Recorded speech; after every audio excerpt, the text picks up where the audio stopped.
of Masters tournament. And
at this point, let's go to the 7th, and Lee Westwood is for birdie.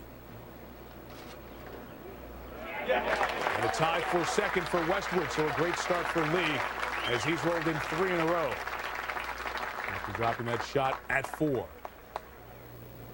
now let's bring you live to the 15th. Mike Tirico along with Curtis Strange here in Butler Cabin as we watch Tiger Woods, who has missed half the fairways so far. Curtis hit his 3rd shot to this point now as a putt for birdie to get to 3 under. Well, this is where you expect most 3rd shots to be, beyond this whole location, which is very front of the green. This is a very, very fast putt and a big break from left to right. You have to be careful here.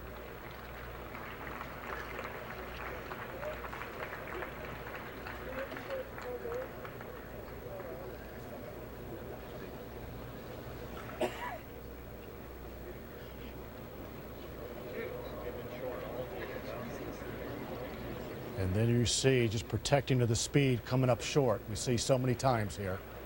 Just hasn't driven the ball well.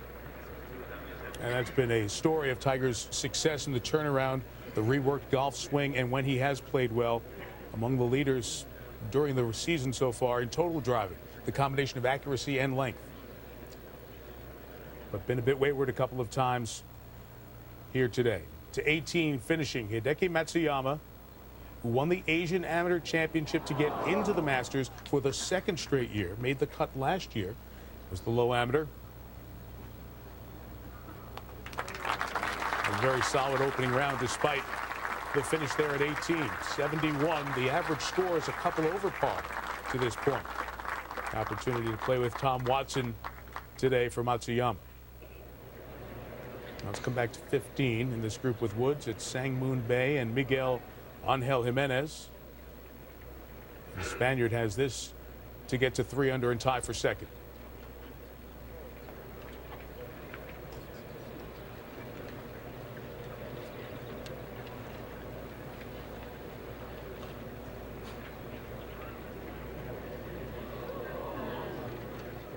A couple of years away from 50, still playing good golf. Runner-up a few times internationally last year. 1 under on this second 9, coming off the birdie at 14.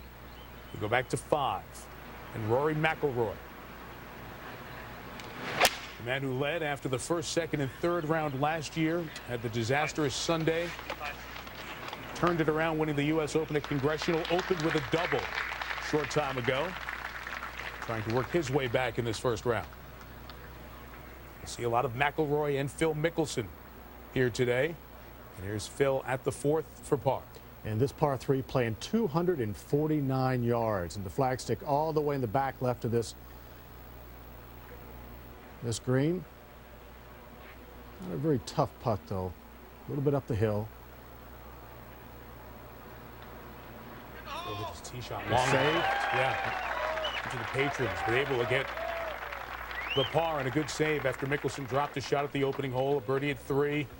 So we'll see Phil and Rory. We'll see Tiger.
And the complete opposite start here this morning.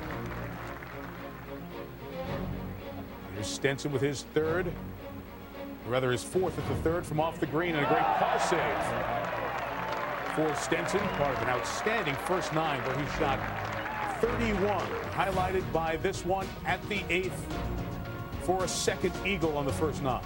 And this is where big hitters can really catch up with the field and take advantage of this golf course. At the second eagle, with 2 reachable par 5s on the backside. Including 15 from over the green, his 4th shot.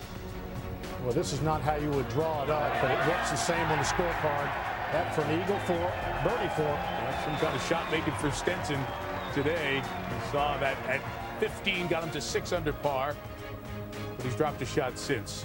As you see that bogey there at 16 with the eagle at 2, the eagle at 8, highlighting the round for Henrik Stenson, pacing the field by 2 at the moment. And here is Stenson now at the par 4 17th to extend the lead to 3. Another fast putt down the hill from left to right.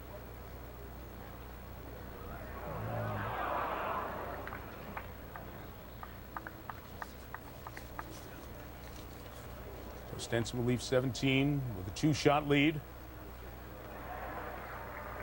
And head to 18, the chance to turn around the disappointment and frustration from the opening round the last couple of years here at the Masters. So there they are. The rain that has been in the forecast seems to be holding off. So many big names are playing well. The storyline's taking shape here on day 1.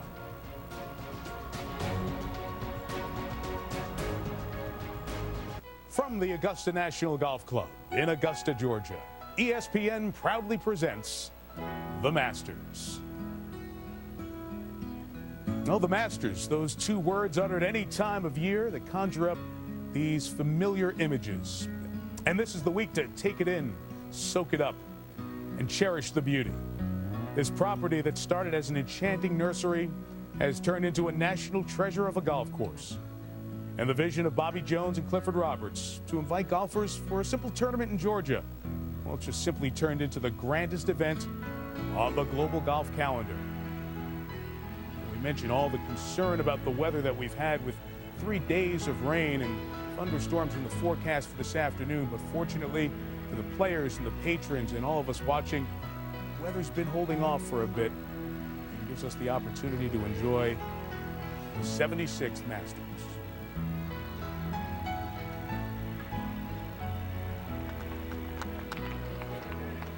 go over to 16. Tiger Woods on the tee of this famed par 3. Just very slight adjustments made to the golf course this year at Augusta National, Curtis. And the 16th green has been altered just a bit. Back right portion of this green has been enlarged. They have a back center hole location which they have not ever. And the whole front right of this green is just a slightly larger. Still a dangerous tee shot. You do not want to miss to the right.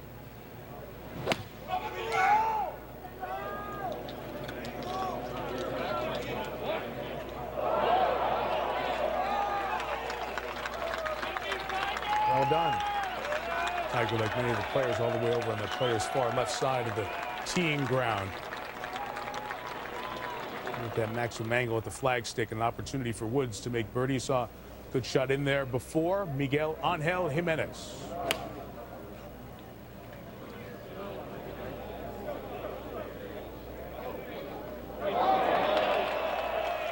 What a steady player he is.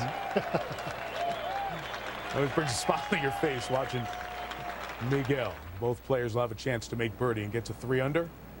Our leader at 18, Stenson. That a fairway medal. And not very good.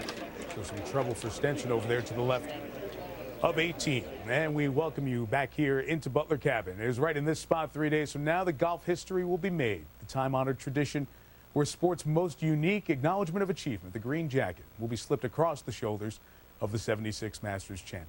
Myriad storylines may emerge. Is it going to be Tiger's 5th, Phil's 4th, or is one of the young stars ready to join golf's most elite group of champions? Now, many have said this week in the lead-up it's one of the most anticipated Masters in years. Well, consider the last 26 major champions in this field, many of them in top form, all the elements in place for another memorable Masters. We've heard from Curtis Strange. Curtis, let me bring you in and ask you about the way the golf course is played, considering the rain and what you've seen thus far through about 2/3 of this opening round. That's the story so far. The golf course is playing as long as I've ever seen it play in recent years. And when it's playing like this, you have to take advantage of the par 5s. We've already seen the 2 leaders do that. Henrik Stenson has made 2 eagles on the front. Paul Lawrie made 2 eagles on the back. To take care of business today, you're going to have to take care of the par 5s. And as we said, the average score is a couple over par, so we're seeing that a lot of people still in the mix. Great afternoon of golf ahead for you, and our great pleasure to be joined by the commentary team from CBS, the familiar voices of Ian Baker Finch and Amen Corner. Peter Costas at 13, Bill McAtee at 14, David Faraday watches it at the par 5 15th. Vern Lundquist, familiar perch at 16, Peter Osterhaus at 17, and of course at 18, Jim Nantz and 3-time Masters champ Nick Faldo and Tom Rinaldi here to do some interviews as the day goes on. And we send it to Vern at the 16th. All right, and we've got the grouping of Tiger Woods, Miguel Angel Jimenez, and Sangmoon Bae on the green. Remarkably, for this hole that's playing at only 168 yards today, 33 players have completed play on the 16th, 0 birdies. Let's go to 8. And we'll catch up with Lee Westwood. He's going to go with the second shot. 570 yards uphill, the 8th.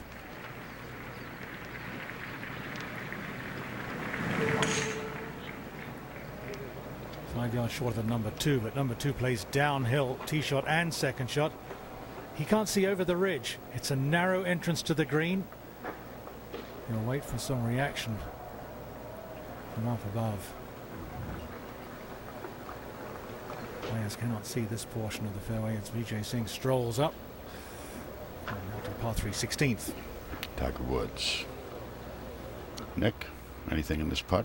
Well, just a bunch of left to right break, Vern. Yes, they took photographs from the original drawings way back and remodeled the 16th green. All the same, basically the same design, almost exactly, but it got about a yard more all around the complete surface area, which added a good 5% to the green.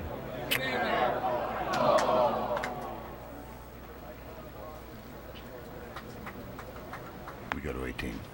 Uh-oh. Henrik Stenson just finding a little opening there after a wild tee shot. Here on his 36th birthday, leading the tournament at the moment at 5 under par. Did he get that thing back into play, Nick? Not 100%. No, I think he's still on the pine needles, which is very awkward with this back left hole location. And we, like a couple of other holes, the 11th and 16th, also haven't had a birdie on 18. And the gentleman here from the Masters Rules Committee is explaining something to Henrik there. What do you think that is? In the pines drawn. Yeah, I really can't tell from unless there we go. Look, unless there's something. A few players have had a little bit of relief from unusual crowd damage. Yes, he's got a lot of heel prints, and but I'm not too sure. That doesn't look. It's slightly down, but I don't think you can gain a drop from that at all. Surprised anyway. Henrik he's had a real struggle here the last couple of times around Augusta. Let's go to 15. And the young Italian Francesco Molinari at 1 under par. Slips that one in, goes to 2 under.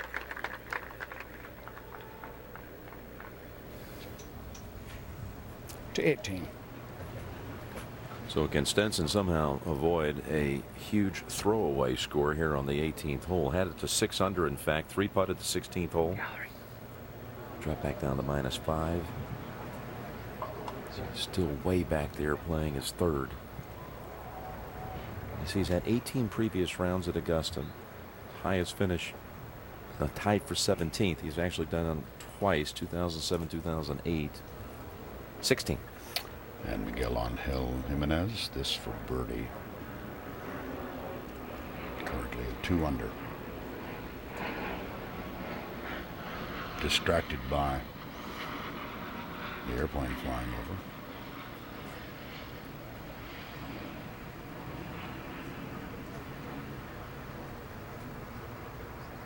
It's amazing, Vern. This 16th green looks visually so much wider, and all they actually got was one pace all the way around.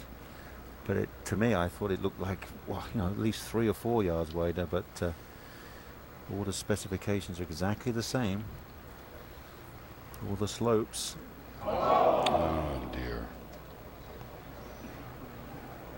And as Curtis mentioned in the opening, it does give them a new hole location this year. And by Sunday, we'll be back left. Traditional location. Let's go to 8. Unable to reach the green in 2. The Westwood. With what should be a pretty easy chip shot, but chipping is the weakest part of his game. He's very strong tee to green, can hole out very well, but over the years, chipping needs some work. Yeah. The work's been paying off. Beautifully done. Tap in birdie. And this was earlier from VJ. Trying to get going. 2 over par. Needs to get a birdie here. Some tough holes coming back. 2 and 11. Strong par 4. Beautifully played, VJ. Not that in between yardage, just a free swing. Now to 5. And Phil Mickelson. This is a long putt for birdie. It's a roller coaster. Big left to right swinger. Phil opened up with a bogey at the first and then failed to birdie the second. And got his stroke back with birdie at the third.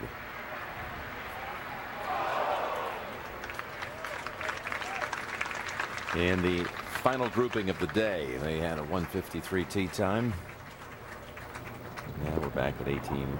And Stenson was looking for some relief from a footprint over there, but was not granted that, so he'll be playing his third. There's a lot to deal with. Coming off the pine straw, slightly downwind, uphill. The golf ball doesn't get to the height of his apex. It comes in hard and fast here. 210 yards uphill, and that's what happens out of that lie. And he's not a happy camper. Don't do that at Augusta, dear boy. Shouldn't do it anywhere. Yeah, very true. So something was bugging him with that lie. Now he's got to calm everything down and try hard for a 5 and more than likely a 6. 16. And Woods for par. He gets his 3. Jimenez also got his par, and Sang-Moon Bae got the first birdie of the day. Let's go to 8. And a casual tap in for Westwood. Yeah, Peter, that casual tap in is probably going to give Lee Westwood the lead after 8 holes of the Masters. 4 under with a bogey on the card. Stenson still ahead of him. As we go to defending champion Charles Schwartzel. Lengthy putt, hole high exactly. Wide of the target. Pushes it in. Beautiful. He wouldn't have been happy with the approach. And a mixed bag for him coming home, but smiling. 1 under par. And that's a check on the South African champions here at the Masters tournament. Gary Player 3 times a winner. Trevor Immelman, impressive in 2008, and Schwartzel 4 consecutive birdies to finish his final round and take the title. And now to 12. Louis Oosthuizen, another South African, also a major champion, won at St Andrews in 2010, the British Open. 1 going away there. Another talented young man. Ahead to 17. And Tiger on the tee. Mickelson did make his par. Eisenhower tree up the left-hand side. Trees right. Well, patrons like it, but Tiger's not so sure. Hugging the left side, and he was fortunate to miss the Eisenhower tree. He's going to be okay now. Maybe not be able to control the spin as much as he'd like. We go to 18. And now the 4th shot for Stenson.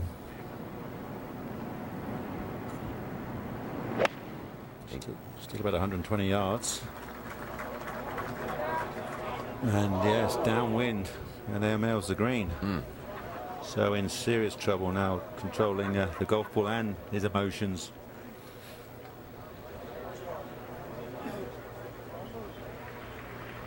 And this was earlier over at the 5th. Hunter Mahan, a hot player coming off a win in Houston, 2nd of the year. Oh, hello. That is the finest shot we've seen all day there at the 5th. That incredible hole location right on that top of that knoll. And now live for the birdie. Hunter Mahan 3 under through 5. So some outstanding rounds here late in the day. Lee Westwood and Hunter Mahan both making birdies. Back on the tee at 18, Schwartzel. Just watch this wonderful golf swing.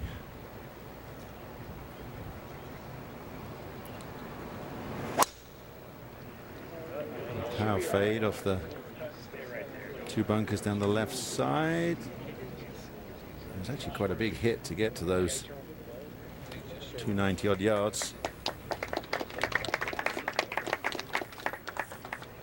To 6.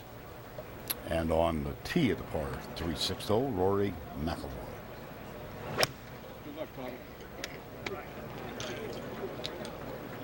Hole location today, back right up on the plateau. And he does not quite get there.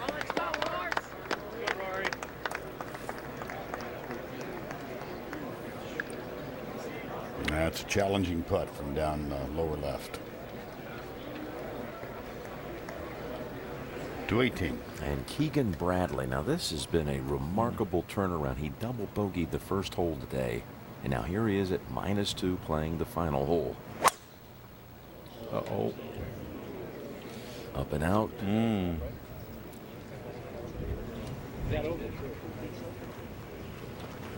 clatters into the trees down the right-hand side, which have got thicker and thicker over the years. Not much of a pathway through them. Up here at the 18th green, they've cleared out an area here for Stenson, who still isn't on the green after 4 shots.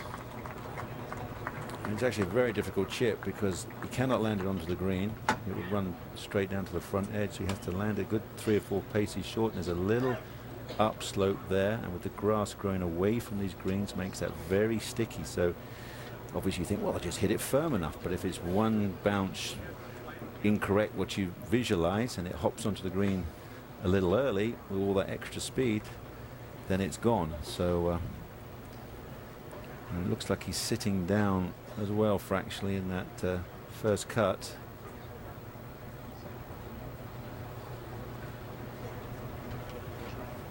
I may elect to go with something like, you know, maybe a little shut face 9-iron, try and get a couple of little bobbles and literally fall onto the green at with no real weight to it at all, and it would make it down to the hole location. Born 36 years ago today, the week of Raymond Floyd's runaway victory here back in 1876. Raymond at the time tied the 72-hole tournament record 271, tying Jack Nicklaus's mark from 1965, only to see, of course, Tiger break that scoring record, 97.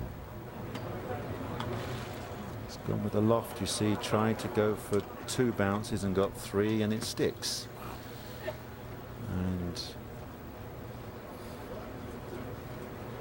I'm losing count as well. Yeah, he's going to be playing a 6. 6. He's going to be playing a 6th shot. More than likely 2 putts for 7 at the last. 17. Well, we're in the middle of the fairway with Jimenez, just under 170 yards. Oh, just a little left to center, a little short of halfway back, and that's a tremendous result. A little bit uphill there for a birdie. Great result. Back to 6. And here's Rory McIlroy.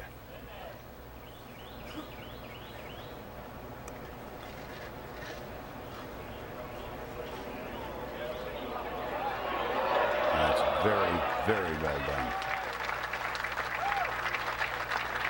Back to 18. And this for double bogey.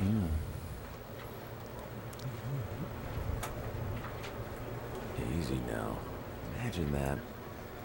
It's not a water hazard on the hole. You don't even get on the putting surface till your 6th shot. McIlroy, by the way, made what was left of that wonderful first putt. A little lag up there. Made it from a foot away for his par. And 17.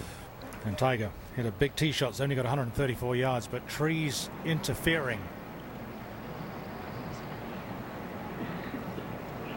Doesn't look as if he's considering going over the top.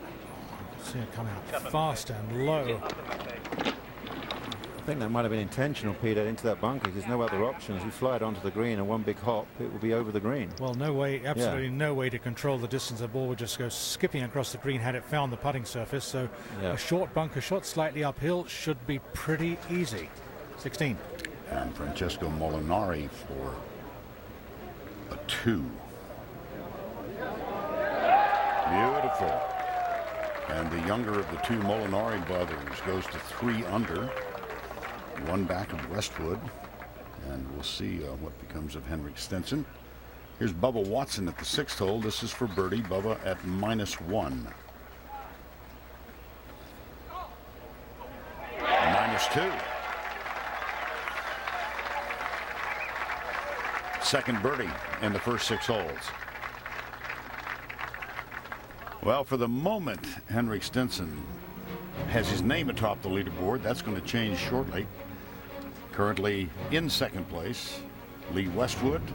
Hunter Mahan, fresh off his victory in Houston last week. Paul Lowry with 2 eagles on the second 9. Molinari is at 3 under. So also Jason Duffner, Tiger Woods at 2 under par. On this splendid day for the first round of the 2012 Masters, Keegan, Bradley, Jimenez, Bjorn, and Watson at 2 under. We go to 18. And wait for the hunt for 7.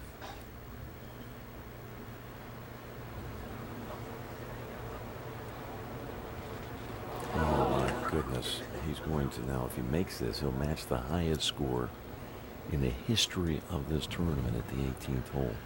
Well, he's got 2 of them. He's got the 4th hole. He made an 8 at the 4th hole. That's not exactly the record you really want, is it? Yeah, I made that just last year. Yeah. So this is going to be for the 7th 8 ever recorded here. And there it is.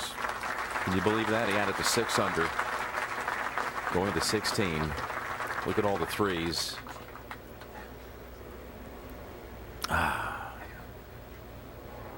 And then the second side with the dreaded snowman there at the 18th.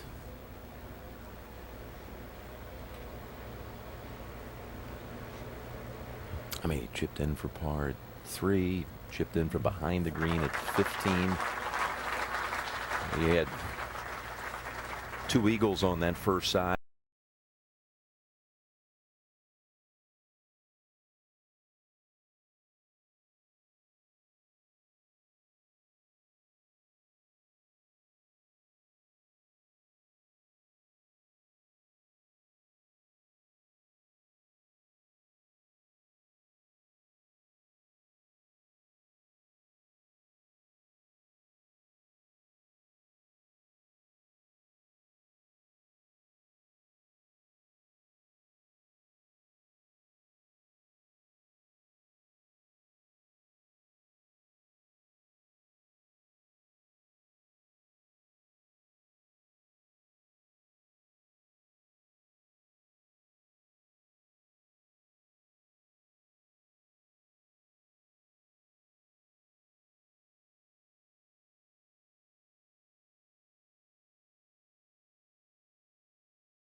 And this was Tiger with what should be pretty routine bunker shot. This was earlier, and it didn't come out anything like as well as we would have expected, or he expected. He's looking for something inside 3 feet from there. No reason for it to be that difficult. To 6. Phil Mickelson on the tee. 9-iron burn. That breeze is just picking up. They're on the highest tee on the golf course, or sitting on the oh dear, onto the ridge.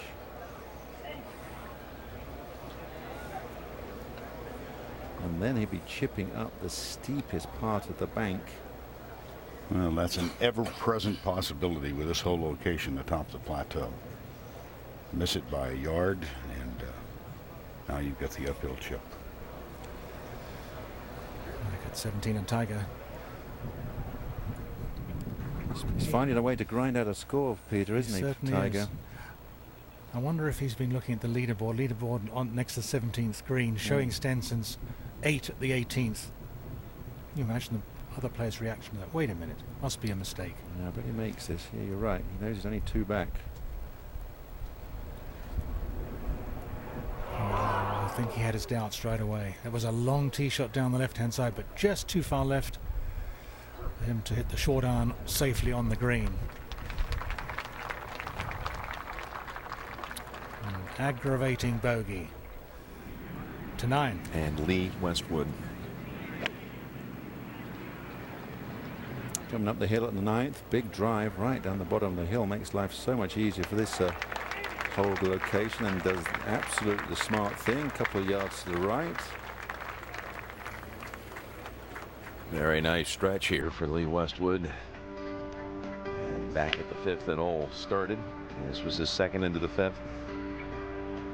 Already had made a bogey and a birdie to this point. And then they got on quite a run. Made birdie there at 5, and then Juniper, the 6th, for back-to-back.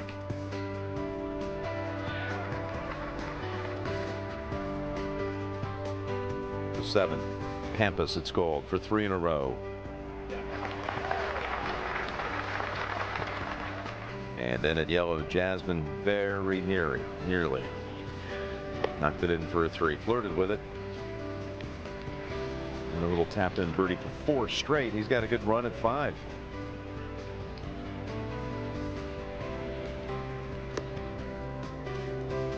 And you said it, Nick. He has the lead after Stenson finally was able to get the ball in the hole at 18. Let's go to 17. Jimenez after a lovely second shot.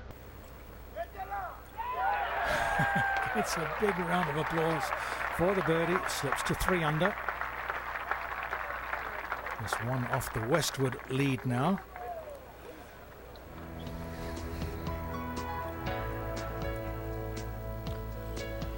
So 38-year-old Lee Westwood in the top 10, 6 of the last 9 majors he has played. Has a 1-shot lead off his great start. Glad you're settled in for the first chapter of this year's story here at the Masters. Augusta, Georgia, golfing's most coveted title, the Masters Tournament.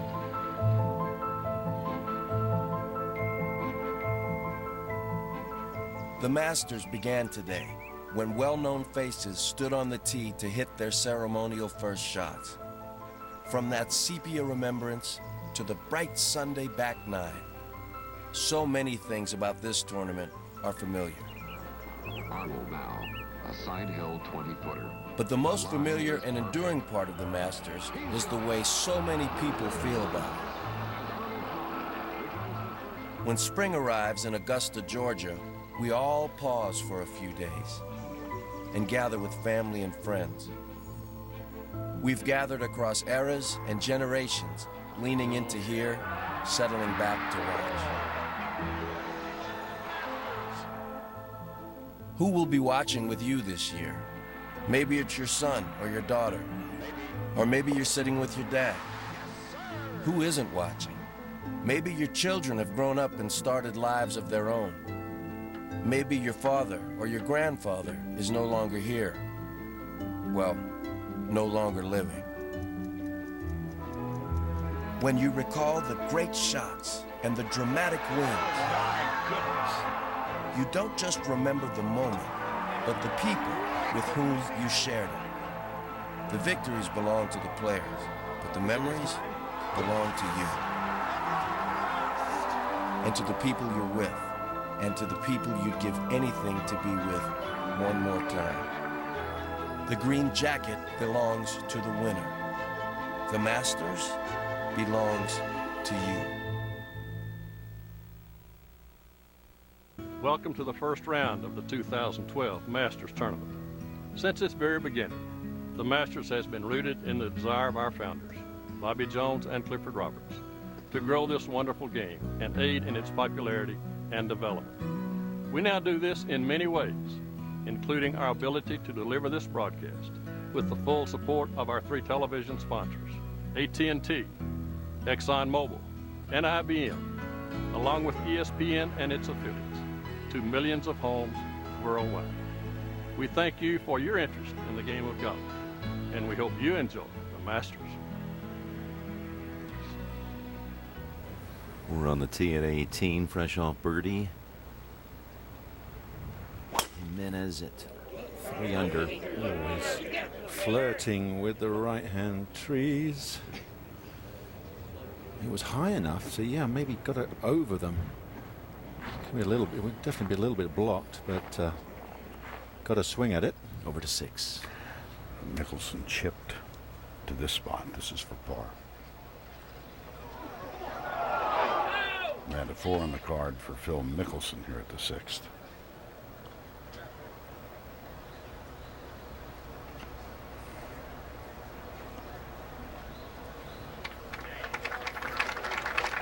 Bogey at the 1st, bogey at the 6th.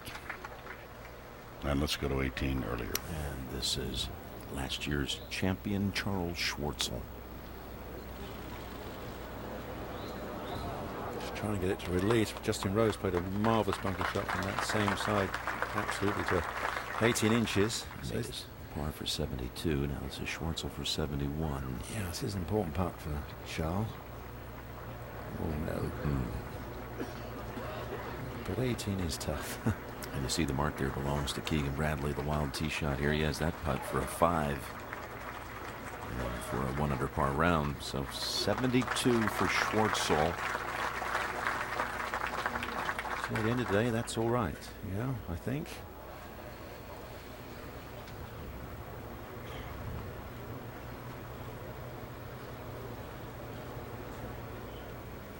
Now on the tee. How about his driving today, Nick? Well, those first two were frightening.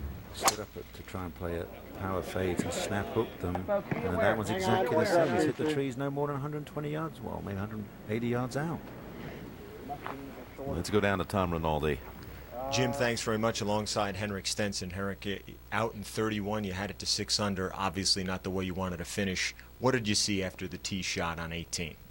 Well, I was way in the woods there, and you know, I had a gap to try and play it out, and couldn't quite get it out. Ended up with a pretty poor lie in the pine needles and the mud there after all the people walking, and scuffed it up the fairway. But the real problem was overhitting the wedge. You know, putting the crowd behind the green on a back pin here on 18. It's a difficult place to be, and obviously it took me 4 shots to get down from there. So very disappointing finish, but I had good fun out there. I mean, made 2 great eagles, and you know, got it going. Long game has been on and off for quite some time, so I just kind of showed it on the last couple of holes. I didn't hit a fairway after 11, I think, so I was a little bit all over the place.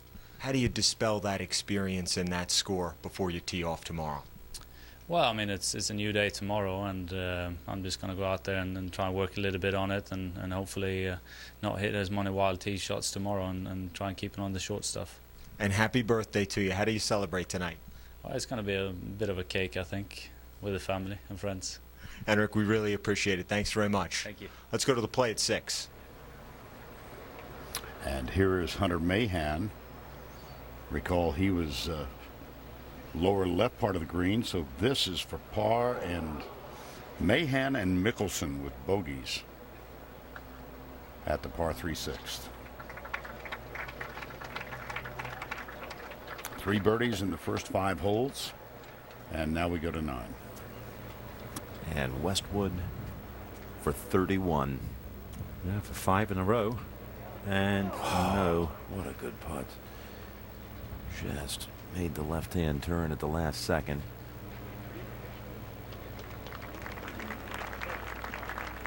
Five birdies on the side.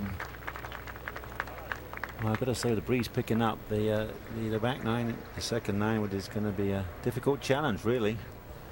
Keep that score going. At 17 now, a chance to tie for the lead for Francesco Molinari. Birdied 13, 15, 16, and barely misses that. He thought he had it. Birdied the second hole. All pars until he bogeyed number 12. And he settled down. Check that scorecard. The birdies on both par 5s and on 16. It would have been a pity that 4 and 5 holes. And this was earlier. Luke Donald, number 1 in the world, 4 over par. So obviously struggling. A little bonus there. And he won't give up. Obviously very disappointed to be over par. And we have 69 in the clubhouse and a number of other players challenging for rounds in the 60s. Now to Tiger. Wow. Yeah, on Tiger, unplayable off the tee, so he's taking a penalty shot and a drop. I assume in that thick bush just to the right of our picture. He's had the double cross move not only on the first 2 tee shots of the day, but 15, 17, and now here at 18. And I'm not sure he's really 100%. You thought coming into the day that maybe there was a stiff neck issue, and I noticed at 17 he seemed to be still trying to stretch it out. I watched him on the range this morning, and he hit through television. He made a couple of swings, hit a couple of shots, and was trying to stretch that neck out tight. to me, shoulders looked a little tight, but for him to stand up and be visualizing and working on little fades and hits basically snap hooks is pretty serious. And now, even with a drop, he is the best. Well, I'm sure the best he can do is maybe get it in that front corner of the green, but anything off the pine needles is extremely difficult to keep your balance and grip. It's 225 uphill. And of course, he's got the issues with the backswing here, so he's trying to route it a little steeper. Yeah, you got to be careful because you're going to go leaning into this. You could. Well, it's amazing the strike he got on that. Absolutely amazing to get it to carry up that little short-sided himself, especially down breeze. A couple of options, bump and run, or maybe it looks more like the bump and run to me. I don't think he's going to have enough room to land it. There is a tiny little upslope just on the corner of the green, like about a yard square. Tell you, his day started with 2 remarkable pars. I mean, gutting it out at 1 and 2. And here's Miguel on the right side at 18. Looks like Miguel is going, well, yes, he's blocked as well. Going to hit a big, take cover, patrons. And a little nudge.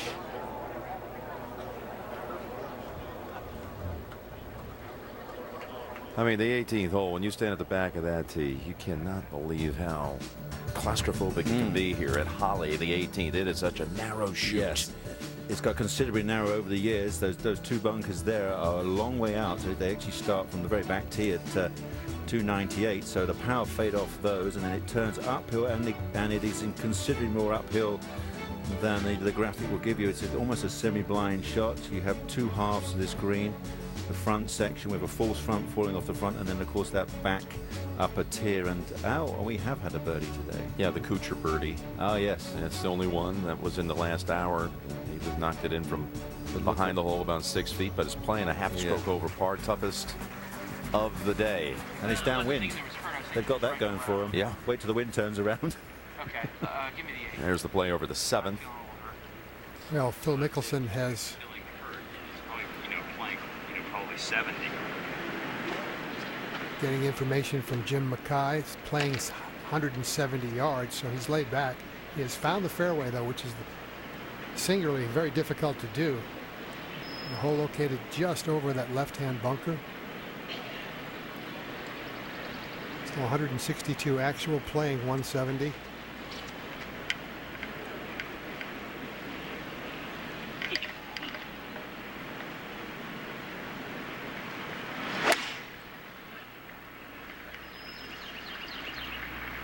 Good rhythm to that swing. And that's going to just barely hold on. It's probably a yard inside of a ridge that would have funneled all the way off the left side of the green, but he's okay. Let's go to 10T. Starting his second side, Lee Westwood, the leader. Naturally draws the ball. So, as you could tell by the 12, very happy with that one.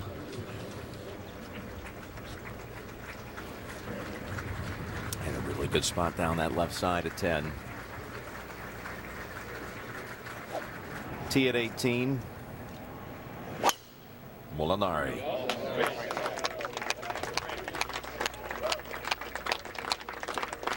Ooh, no run at all into that upslope. To 13. Now Zach Johnson for eagle at 13.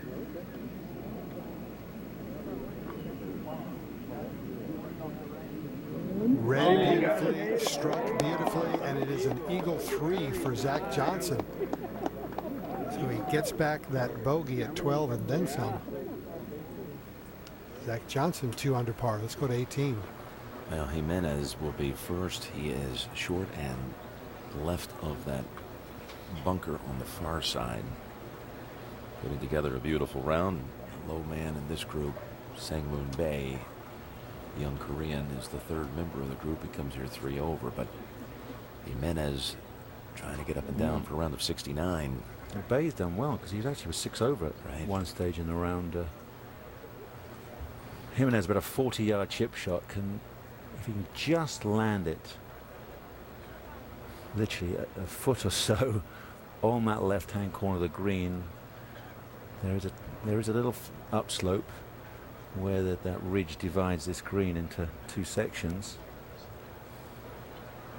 And you know, if worst comes to worst, if you go 8-10 feet past, that's better than leaving it short. There's the spot, and he's done it again. He is a craftsman, isn't he? A crafty craftsman. You know what he's going to be asked about after this round? This is the first Masters contested since the passing of his great friend and Seve last May 7th.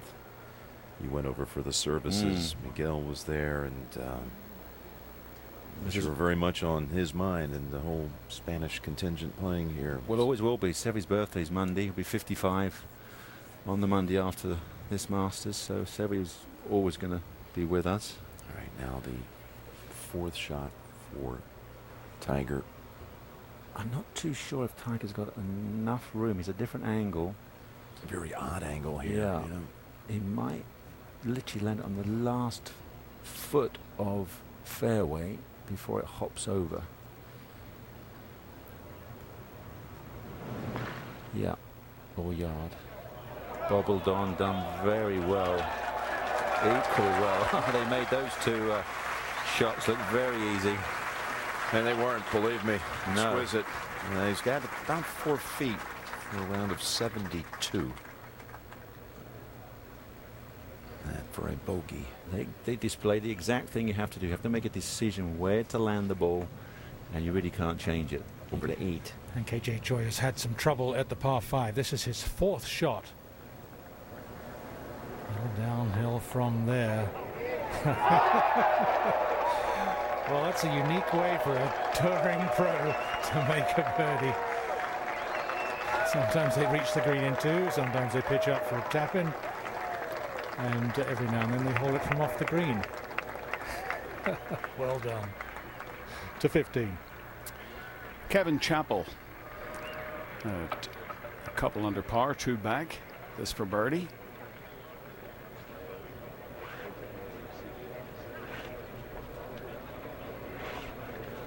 And it doesn't break toward the water nearly as much as players think. This young man who played so well last year, the Texas Open, several other events.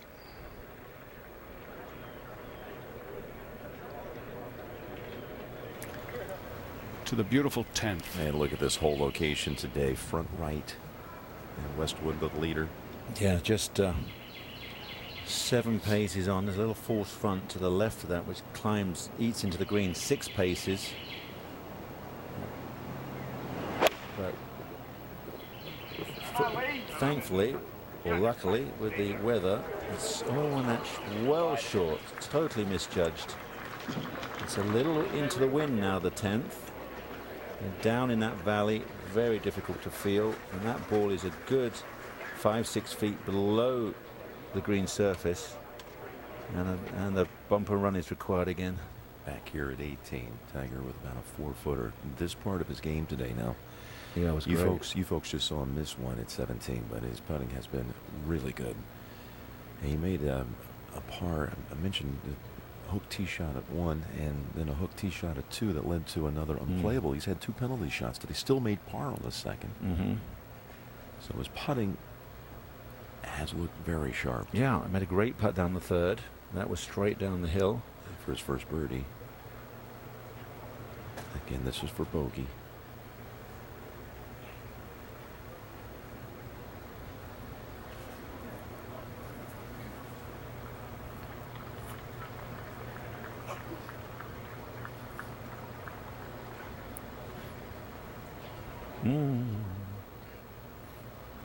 There's a bug.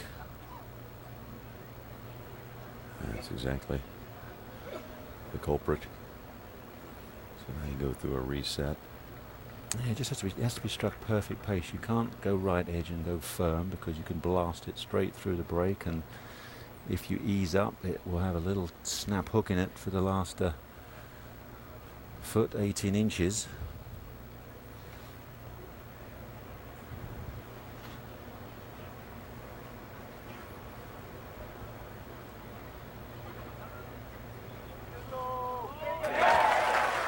that's actually a good bogey, given there's 225 away off the pine straw, playing his third.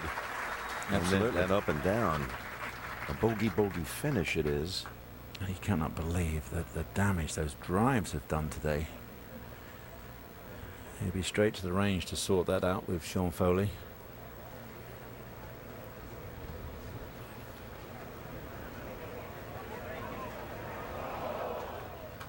It's probably a little more serious than it. You know, if you're trying to hit a fade it and then you're hitting the hook, it's more than a quick fix. Can you go out and figure it out in one session, or does it play in your mind the next day too? Well, it will always play, because, you know, he went to that first tee, you've got to believe, feeling good, and then stands up and in the left trees again. This is for Jimenez par. Yeah, who would think Jimenez would beat Tiger by 3? That would be a good bet on day one. Yep, 69 it is.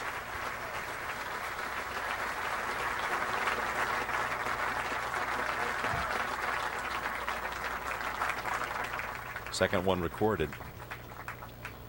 Let's go back down to Tom Rinaldi. Thanks very much, Jim. Alongside our defending champion, Charles Schwartzel, how would you compare the experience on one tee versus a year ago? You know, I got such a good, nice applause walking onto the tee, and you know, it really felt good returning back here. Anyone who spends any time around you knows you don't lack for confidence. But how does the experience last year inform the way you play the holes competitively now? You know, I mean, last year obviously boosted my confidence so much around this golf course and in major championships. You know, and my strategy worked last year around this golf course, and I pretty much tried to stick to it. And you know, it felt good. I hit some really good golf shots out there today, but it's playing difficult. I know you have to stay in the moment. You always preach that process, but what memory, if any, stirred the most as you went around today? You know, I was standing up on the 18th there. I hit it just short of the bunker on the left, and I said to my caddy, you know, Sunday afternoon last year we hit it up by that bunker. That's 40-50 yards just past where I just hit it. And he said, no, that's a Sunday afternoon coming down the stretch. That's how much adrenaline you've got. So you know, there was really some good memories coming in the last few holes. A level par round, Charles. We appreciate it, and thanks very much. Let's go back to Jim. Opening rounds by the last 6 winners here. There you see it. Schwartzel last year opened up with 69. The highest score was Zach Johnson's 71. Of course, that was a year where it was cold and it was windy. We're over at the 8th. And Bubba has hit it past the bunker on the right, which is 315 to carry from the back edge of the tee. Carries it to the front of the green. Now he'll have a tough 2-putt for the birdie, but just a hole he would relish. 570 yards uphill to 10. And here's that third shot for Westwood. Trying to lob it all the way, which well, you've got to do what you're comfortable with. I would have thought that's always going to leave a downhill putt, though, for your par. And here at 18, Francesco Molinari. This man has a very fine, consistent golf swing. Of course, he comes straight over the top after I said that. Into the patrons, take cover. This 18th hole is quite something, that second shot. Got to forget the flag. It's all about just, can you get into the upper section and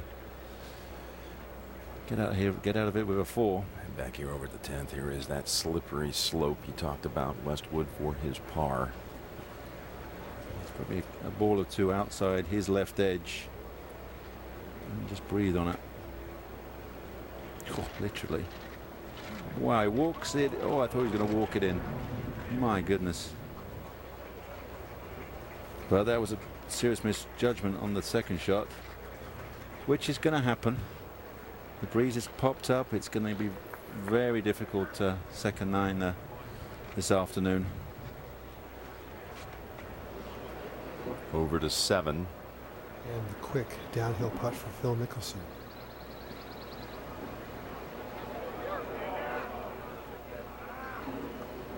Today, 4 is a good score at 7. The hole playing a quarter stroke over par. They're not what we're used to at 7. Let's go to Tom Rinaldi. Thanks very much. Alongside Tiger Woods. Tiger, we'll talk about the ending in a minute, but let's go back to the beginning. 2 difficult tee shots on 1 and 2. How important was the one putts on those couple of greens?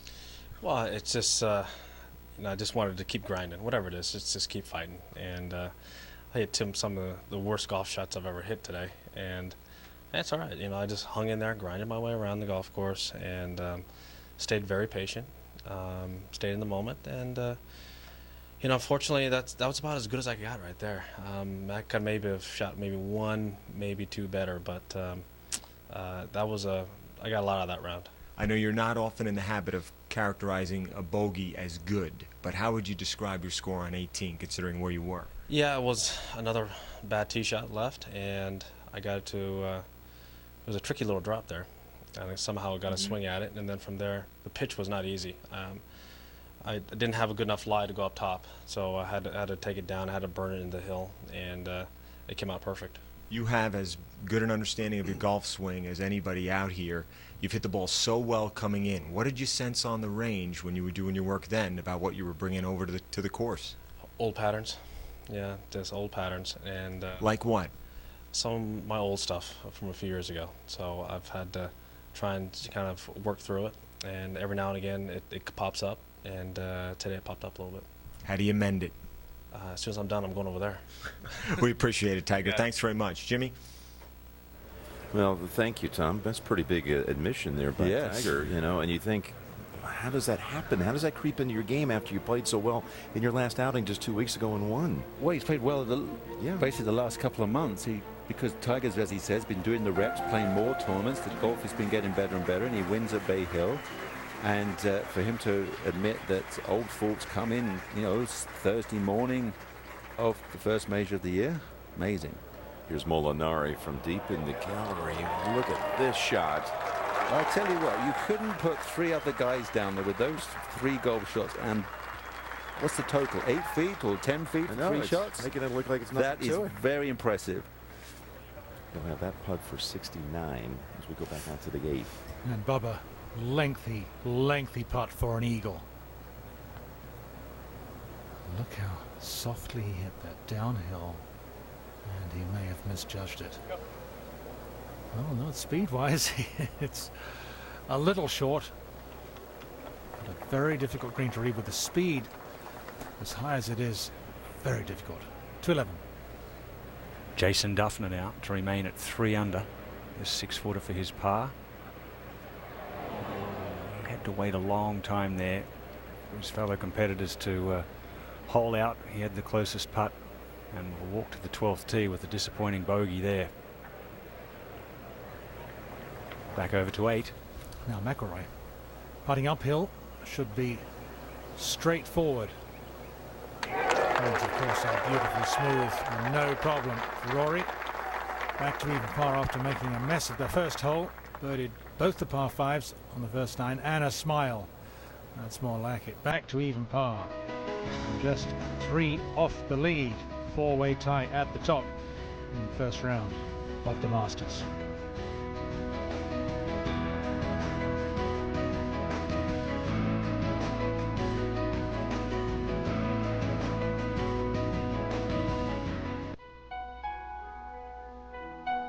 The 2012 Masters Tournament is brought to you by IBM. Let's build a smarter planet. ExxonMobil, taking on the world's toughest energy challenges. And AT&T, rethink possible. This is Corporate Caterers, Miami, Florida. In here, great food demands a great presentation. So AT&T showed corporate caterers how to better collaborate by using a mobile solution in a whole new way. Using real-time photo sharing abilities, they can create and maintain high standards from kitchen to table. This technology allows us to collaborate with our drivers to make a better experience for our customers. It's a network of possibilities, helping you do what you do even better. A second is a very long time. long enough for a train track in Taiwan to sense a malfunction and alert the operators. Or to spot a power disruption in Texas before it spreads.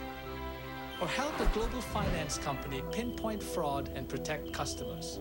Smarter Analytics is helping companies all over the world predict what's coming and act on it now. That's what I'm working on. I'm an IBMer. Let's build a smarter planet.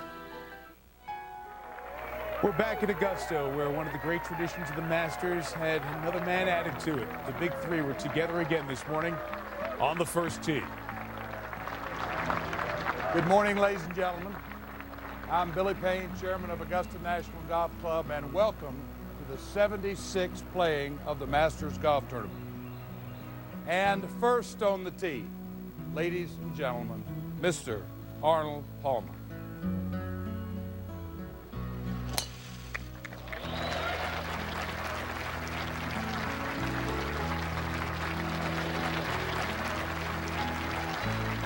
And for the first time, ladies and gentlemen, please welcome Mr. Gary Player. Oh, beautiful. Very nice. Next on the tee, Mr. Jack Nicklaus. Wow. Ladies and gentlemen, the 2012 Masters has now officially begun. Have fun. It's great to be up there around the first tee when that happens. The living Mount Rushmore of golf. And Curtis Strange, you saw Phil Mickelson there about 6.5 hours before his starting time. He wore his green jacket, was right out there to see a little piece of history. And I know, talking with Arnold and Jack and Gary, they appreciated Mickelson and the rest of the patrons who were there this morning. Well, I think everybody did. It took a lot of effort for him to be out there, but we all have our memories. Phil has them, I have them. All the patrons from around the world have their memories of the big three playing not only this tournament, golf around the world, and inspiring many people to take up the game. Great to see the honorary starter tradition continue, and let's find Mickelson at the 8th. Bombed his tee shot down the left-hand side. This is the view. You can't see the top of the flagstick. He knows he's going to be wide.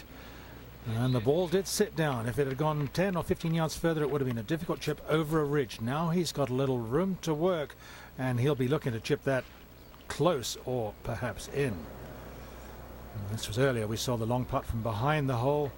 Bubba snuck it down to here. Oh. Also, Bubba's power. Anytime he pars a par 5, it's a shot thrown away. Bogey free, 3 under. To 18. Molinari with a wonderful par save here at the 18th, and that's another round here of 69. 3 in the clubhouse. Francesco Molinari, Jimenez, and Lowry. And in that same group earlier, Luke Donald made the long putt for birdie at 17. This for par. That helps. Able to squeeze out a 75. Well, Luke's a fighter. I'm sure he'll bounce back tomorrow.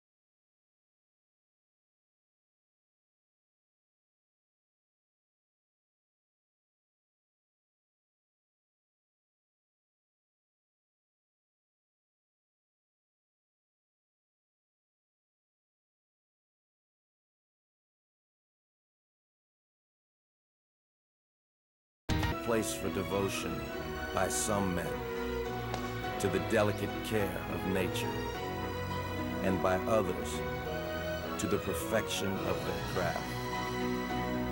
The Masters at Augusta. So Scotland, Spain, Italy, all represented at the top of the leaderboard. Plus the Englishman, Westwood, out on the course.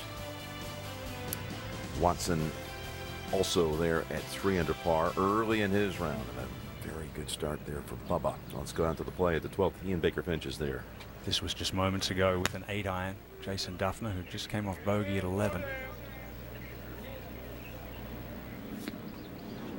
And a familiar place today in that first of the two bunkers at the back of this green. A tricky little up and down that one will be. Back over to 8. And a good view of Mickelson's chip shot. A little uphill, and it's going to be right to left. Well, not as close as he'd like it, but he's in great position. That's straight uphill, no problem. A chunk of mud on it, Peter. And that ball rolled up there. Yeah, it's a little soft just in front of the green, and everything, if there's rain, it drains off the green into a lower area just short to 12. Try and splash it just on the surface. Oh, beautifully played. That was, Ian. That's how long that backswing was. Very brave. It was, Nick. That's the best one I've seen from there today. Of course, so much depends on the lie you receive, and the bunker's a little damp as we head back to 8. And the final group, Mickelson, Mahan, and Peter Hansen, who has a chance for an eagle. You get a feel for just how much uphill this hole is from tee to green. A little bit uphill to the landing area off the tee, then very much uphill over a ridge on the second shot.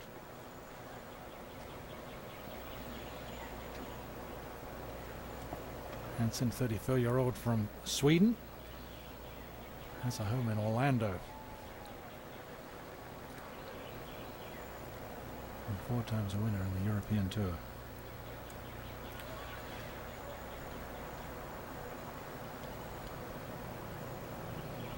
Missed the cut last year in his first Masters.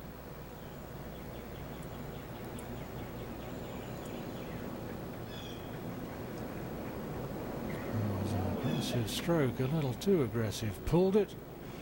So always low, always going to go long. And he'll take his time. Mark that, step out of the way.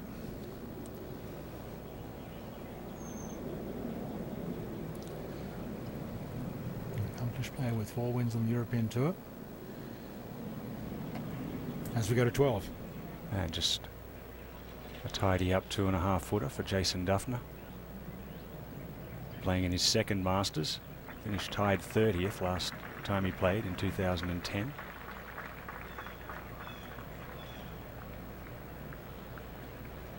And a very good up and down there from the back bunker for Jason Duffner to remain 2 under. Back to 8. Last week's winner. Birdie, and he can't believe it didn't break. Under with 2 big wins this season, up to 4th in the world rankings.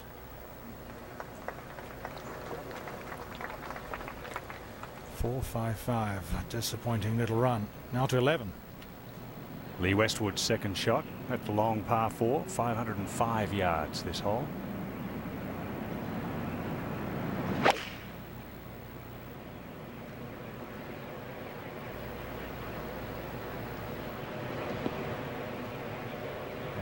Very smart shot to the right side of the green, a very popular position. Just front right is all they're attempting there. Back to 8. And Phil. The shot below the cup to get to even par. Never a doubt. Easy putt, easy to read. Nice firm stroke.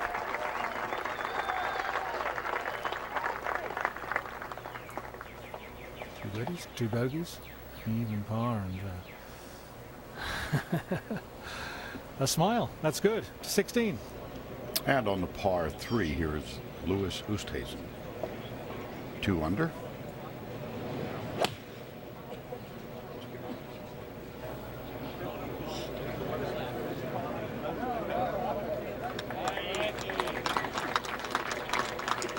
Oosthuizen, the winner of the British Open. Let's go back to the 8th. So with a chance for a birdie for Hansen. Just a fraction left to right. Front half of the green slopes back towards the tee. Back left corner runs away. Long and left. The whole location just really changes strategy at 8 as we go to 9. And McIlroy coming in here at even. Huge drive. At a very tight hole location on that middle tier, little hard left. And work that one back nice off that tiny little backstop. After that really rough start, a double. He holds that one, he'll be 1 under at the turn. 3 under is the top score. 5-way split at the moment.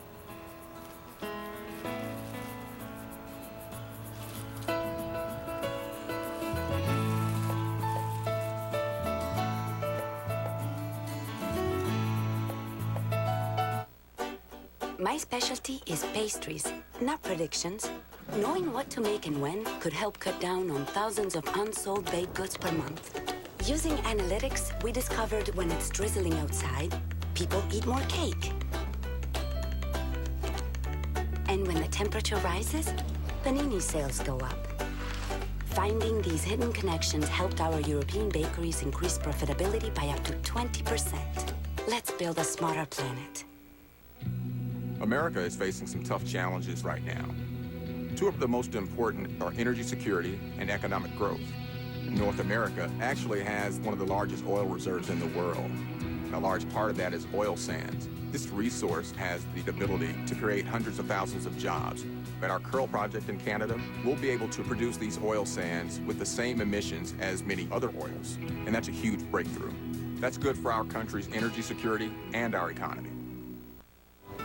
Well, I've been concerned for days leading up to the opening round that there would be some really turbulent weather this afternoon. It has so far stayed away.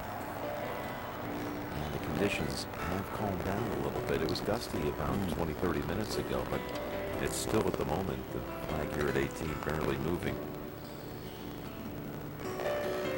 But it is such a congested leaderboard here at the top. You have 5 players tied at 3 under, 4 more just 1 back, and then 18 players right now at 1 under par.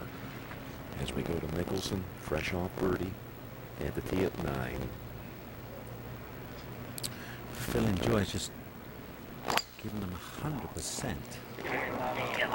But somebody is signaling into the right-hand trees. Or maybe he's saying get left. He's saying try and he's hitting into the left trees. He's trying to get it onto the first fairway. Yeah. Don't pick it up, sir. He's hoping once it was headed over there, just go all the way through. Yeah, go all the way through. Keep him not exactly a clear path to the whole location, but certainly to the green. Up ahead on the green at 9, which was earlier from Watson.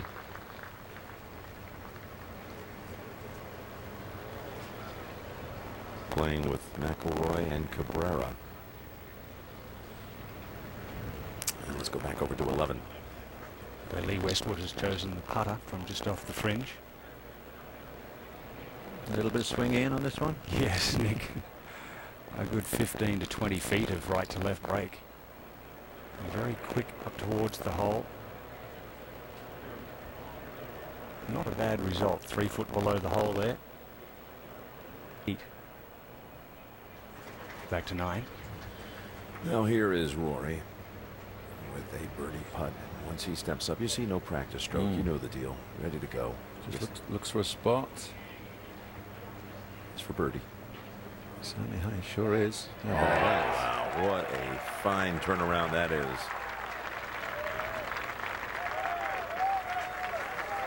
Birdie's at 8 and 9. Another one over at the second. And meanwhile over at 10. Freddie for par. Oh my. And we hear Bubba made his par over at the 9th, but that's a bogey for Fred. Back to even. With Darren Clark and Ryo Ishikawa. Peter Costas is at 13. And Paul Casey safely on in 2, but a treacherous putt from the upper level back left. Been battling the putter a little bit lately. Trying to work his way back into form finally. 100% healthy after 2.5 years.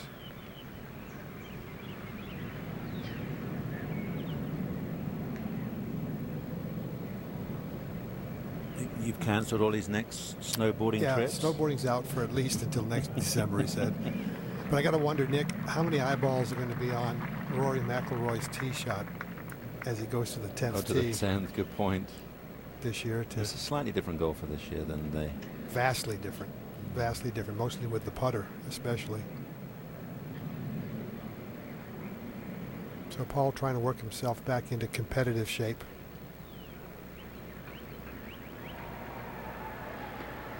And if you're struggling with a putter, this is not the golf course to try and find it on. These greens, while soft in terms of receiving approach shots, they are still very, very quick. Let's go to 16. Oosthuizen for birdie. Had a bogey at 13 and back-to-back birdies at 14 and 15. This is for 3 in a row.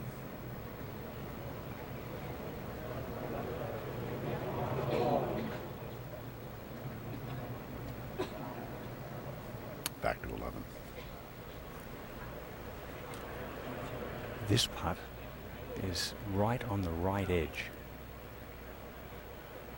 If you hit it a little too firm, you can blow it straight through the break, slightly uphill.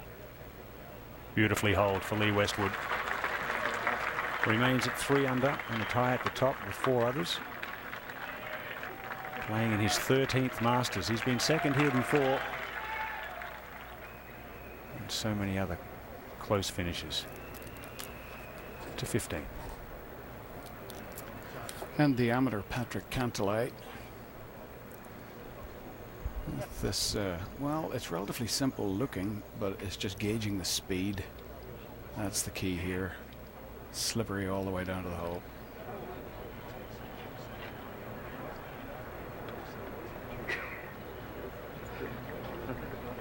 I want to slow down a little.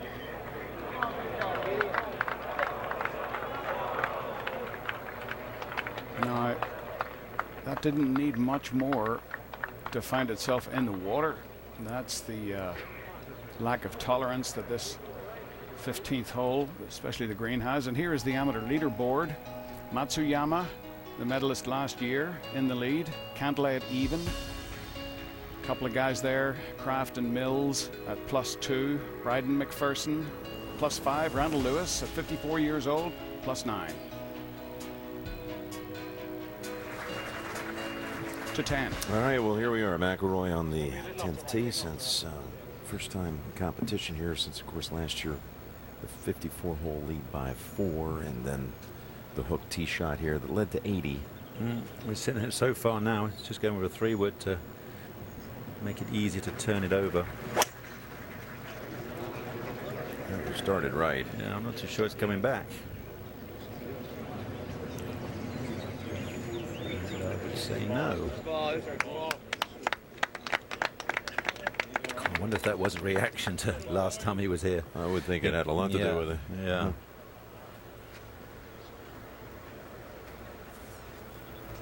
And this was what happened last year. He was 1 over on that first 9 on Sunday. And Schwartzel, of course, was chipping in at 1, holding out at 3 for eagle, and all of a sudden then the shot at 10. Just kind of everything snapped there with a 7. I'll still never forget, though, the way he handled it after the round. And was so gracious in defeat, and of course came back to dust everybody by 8 shots and more at Congressional in the U.S. Open. Now Bubba, meanwhile, This driver looks like he's got an extra splash of pink paint on it for this week. Matching stitching everywhere. The things these guys think of. over to 15, David Faherty. Now Zach Johnson, Masters champion. No, he doesn't like that. His 3rd shot. Well, you know. Ooh, somebody's going to get a little help. Not that bad. For the 2007 champions, we go to the 9th. Well, Phil got it all the way over to the first fairway. He got his wish, but I don't know how they've got a yardage. And you would drop a ball here for fun and play back to the 9th for this whole location, but not in day 1. And comes up short. short sides himself, so that'll be more fun and games to try and get that one up and down. Jim Mackay, his caddy, did walk all the way up to the front edge and back, get that yardage. Here is 15. And Ian Poulter at even par, but this for eagle. This one will try to go left at the end, but that's a very good putt. Very good putt. He'll get into red figures. A little darker than the shade he has on. Resplendent as always. Great character and a lovely player. Just 2 shots behind. I think there'll be a lot of players, Nick, at the end of the day that will feel moderately fortunate, to say the least, that they're well within reach. Yeah, I know exactly what you're saying. I mean, even 3 over par, you think, well, that's a lousy day. But when you then look at the leaderboard and think, well, day 1, 6 back, doesn't really matter. Get yourself back into it tomorrow. And yeah, with 3 under at the moment leading, half the field is jammed at the top of the leaderboard. And Zach Johnson with this to tie that lead. 5-way tie at the minute. And you read it beautifully. It actually turns up the hill, or what seems like up the hill, away from the water for a little bit before it straightens out.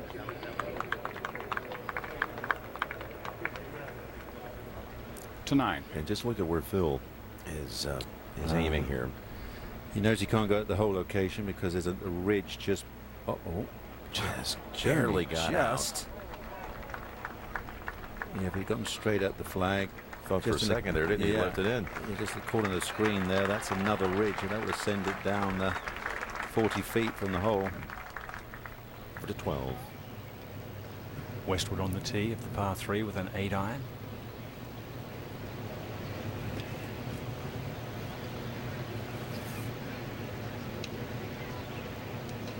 Breeze slightly off the right and against the players here over the last hour or so.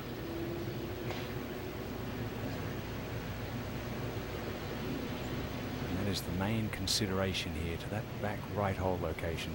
Just a little short left would be nice.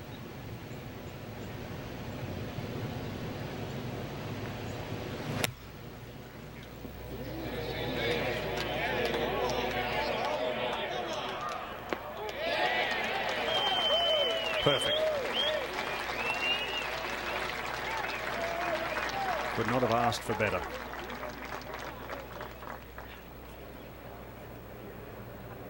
To 15. Cantlay now. Oh, beautiful putt. Beautiful putt, and 1 under par. Born in Long Beach, California, went to UCLA. The amateur runner up there, and low amateur at the 2011 US Open. And the best amateur in the world, essentially, Patrick Cantlay. Part of the great tradition of great amateur players here at the Masters. This is the 13th. And about an 80-yard pitch shot for Jason Duffner.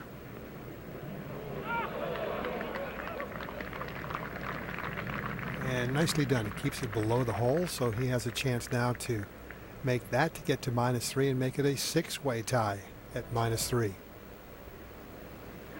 And we're going to go back to the opposite side of the way he played this hole the last time at 10. It really is, and he doesn't have a shot at the hole here. He's got a fully mature magnolia tree right in his way. So he's just going to chip out, I assume. I don't think there's anything really gained if you don't think you can get it onto the green. You don't really want to come up short with this front right hole location. Well, that Mackenzie bunker has to give him some pause. Yeah. Nick, you know, that is he going to lay up short of it or try to go over it? I think Alistair Mackenzie was the last man to rake it as well. Yeah, it's well short of that. Nobody has I was talking to the great photographer Dave Cannon, and he was thought that Rory might hit it in that bunker, and he could steal another first to have a player playing out of that bunker.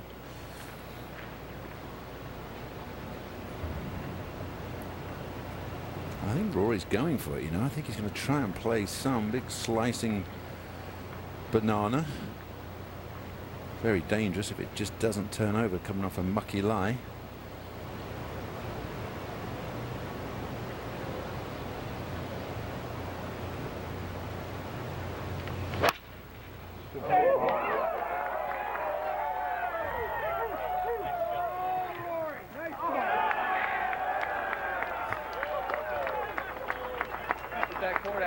Well, they loved it on side.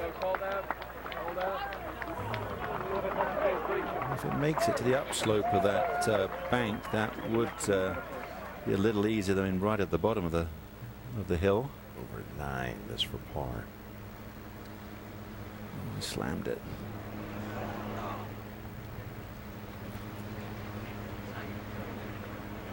You saw how much that one headed left at the end, so that'll be, even though it's just 1.5 feet away, just go ahead and try to jam it, I guess. But there's movement there if you're going to take some of the speed off of it.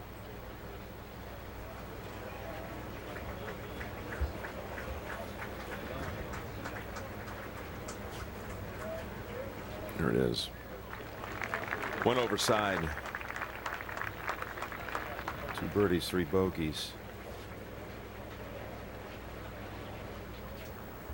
Meanwhile, Bubba off the big tee shot over at the 10th.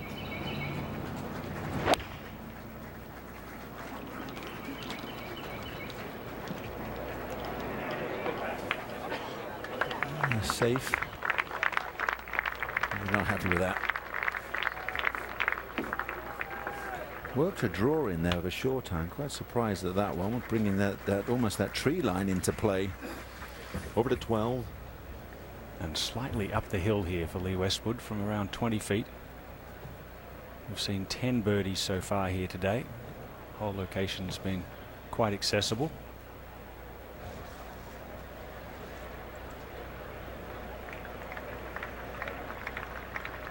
This for the outright lead.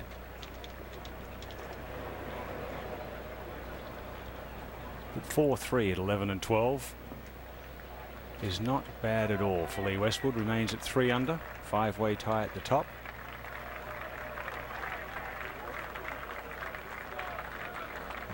It's Westwood, Lowry, Jimenez, Molinari, and Watson. And talking about a tightly packed leaderboard, 5 on 3 under par, and another 50 players after that are within 4 shots of the lead. All the tournament action, real-time scoring, live video, news, and more. You can get it all. Download the Masters app online at masters.com. His locker room at Augusta is kind of the sanctuary, or kind of the reward that a champion gets for winning the Masters. My locker in the Champions locker room was I shared with Byron Nelson in the early days. More recent years, it became my locker by myself. I share a locker with Horton Smith. Horton Smith was the first Masters champion, and it's kind of neat to have your name on with some of the older guys of the past. I have Sam Snead's locker. Not too many people know that I share Sam Snead's locker. I share my locker with Jackie Burke. It's a pretty cool thing to see him there every now and again. The stories that you hear in there, there's a history behind it all. It's pretty neat. The Champions locker room. And you have a locker mate, Nick? I do. I have my locker mate's Trevor Immelman. There you go. May have to throw out my 3 jackets to make room for him. You see, I have to make space for him this year. Do you keep anything else in there? Not a lot, just my keys, just my car keys, that's it. I clear my space to let him get on with it. On the tee at 10. Right, Phil. Big slice for you. Oh, no. Oh, no. Watch out left. That's what he did at 9. Let me hit a provisional. Uh-oh. Not bad. Wow-wee. Asking for a provisional. There's another man who sorted his golf swing out after he was pretty poor early in the year at San Diego. Anyway, back on the front edge of 10. Look where he hit that second shot.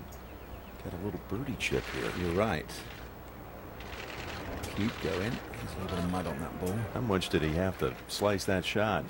30, 40 yards? Yeah. Uh-oh. Phil, it is going again. Yeah, provisional. Called it. Hang on. God, dang it. Well, I was saying, I spoke to Phil. He was very happy. And again, that's going to be dangerously. It's okay now, but another man feeling very confident about his game early, this week in preparations. No telling where that first one is. Meanwhile, on the green, here is Watson for birdie.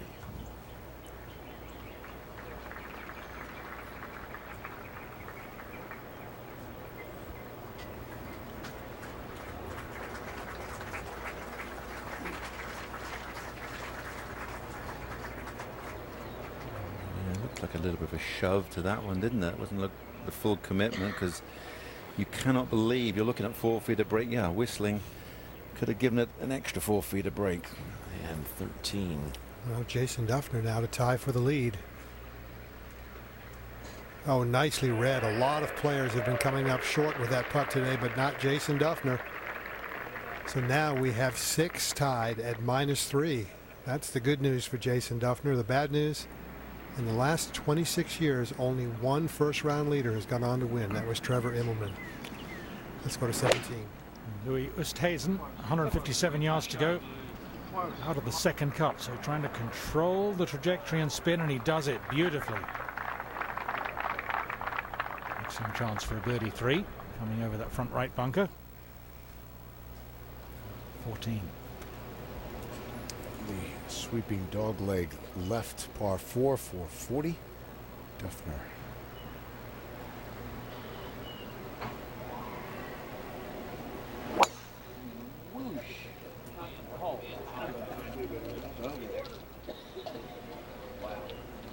And that caught the trees on the left. That's what you see often. A little too much draw, and that can spell trouble. Well, Nick, 14 is called Chinese Fir. It's a slight dog leg left, sweeping around those beautiful Georgia pines. It's the only hole at Augusta National without a bunker. Second shot is to the largest green on the course, but despite the size, the landing areas at 14 can actually be quite small, and you have to be spot on in order to get it close. Yeah, absolutely. Back to the tee shot, though. It's slightly uphill, a little semi-blind, and you really have to sling a draw, and it's so easy to come over the top and clatter into those pine trees. 15.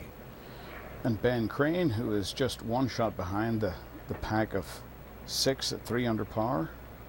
This one for birdie. Very difficult putt. It'll go left at first. And back to the right, then very slightly left at the end.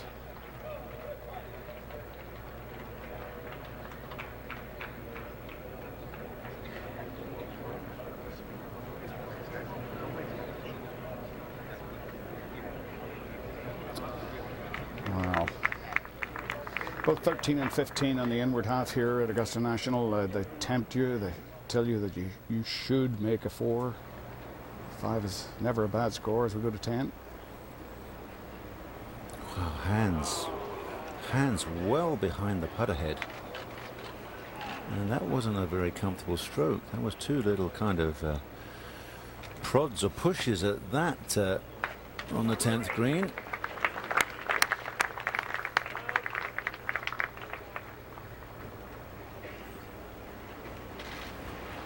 And the search is on for Mickelson's first of 2 shots from the tee. Remember, he's got 5 minutes to try to find it.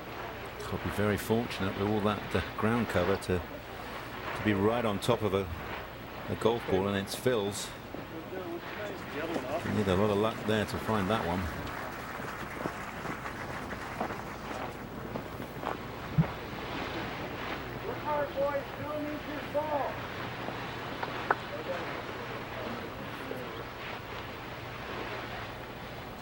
I can't recall ever seeing a search like that on the 10th hole. Up on the green, McIlroy for his par. Boy, you got to be Bubba Watson saying I'm in the middle of the fairway with a short club in my hand, and Rory's over there shaping a shot, and he makes par, I make bogey.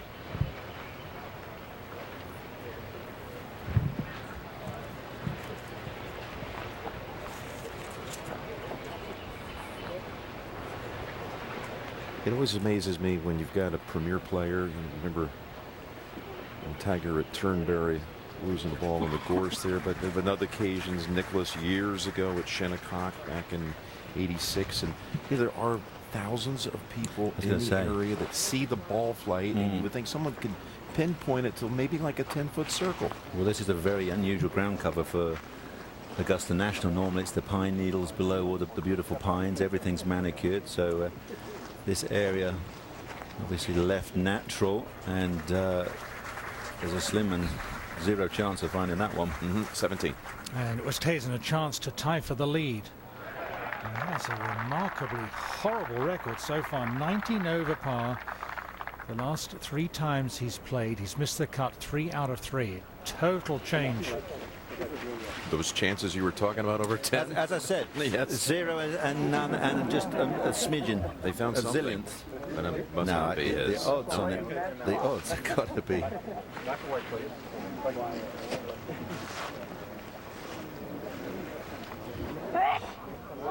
We're getting close to the 5 minutes, unfortunately for Phil. Some par by McIlroy. He's just 2 off the lead. And Oosthuizen is the latest to join those at 3 under par. 6 in all.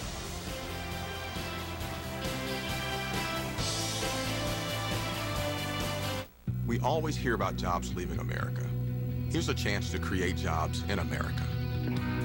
Oil sands projects like Kearl and the Keystone Pipeline will provide secure and reliable energy to the United States. Over the coming years, projects like these could create more than 500,000 jobs in the U.S. alone.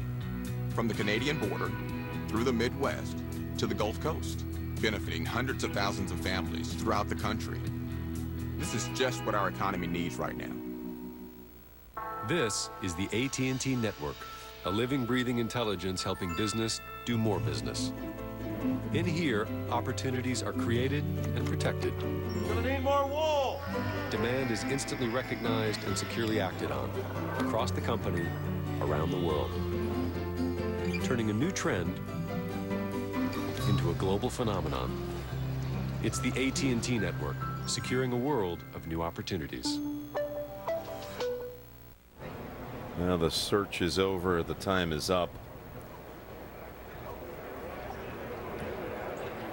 Or is it? Or is it? Remember the last 9 seconds, somebody's found it way further down.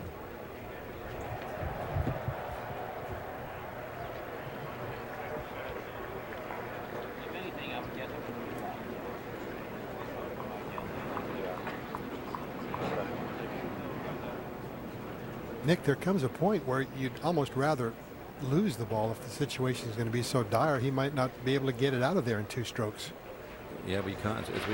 Uh-oh. Oh, no, he's still looking. I thought for a second where he... No, he's done. Oh, you're right, Peter. Sometimes you make that decision, well, yeah, it's gone, so let's just get on with it. Don't stress yourself out looking. What kind of options he would have had back in there anyway? Peter's saying, yeah, might be just better off with it being lost ball. Let's go to 14. And look what Jason Duffner do is just trying to thread it through those trees and like that? I do. get it in the clear. That's what he's done. 18. Oosthuizen on the tee.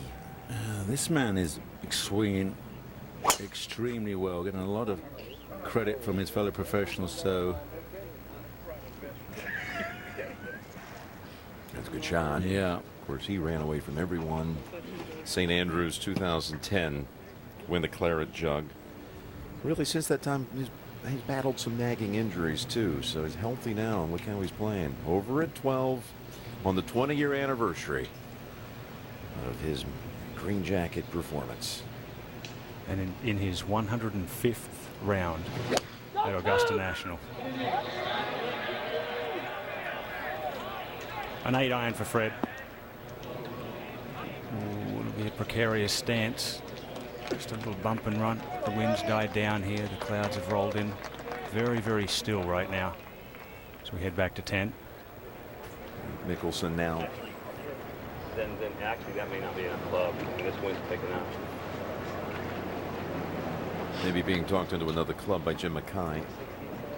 Well, you've got to keep it low. That pine tree, 50 yards further up is going to mean he's got to hit a little slice for Phil, which will take a few yards off it. It's a pretty difficult shot. He's got a hooky lie in the rough trying to hit a slice around a tree. So this will be his 4th shot.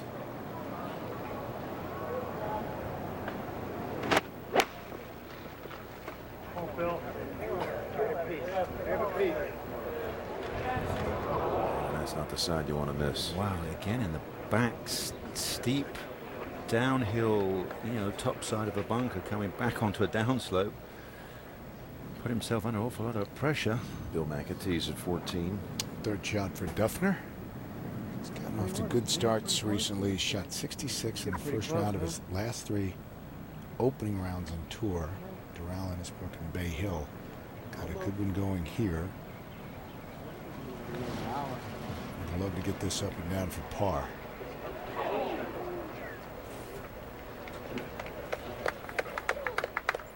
It's going to keep going.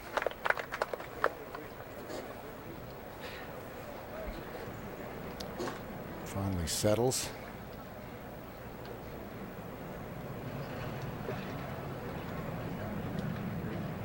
This golf course can just be relentless. Does not allow you to blink. 16. And on the tee, here's Ben Crane.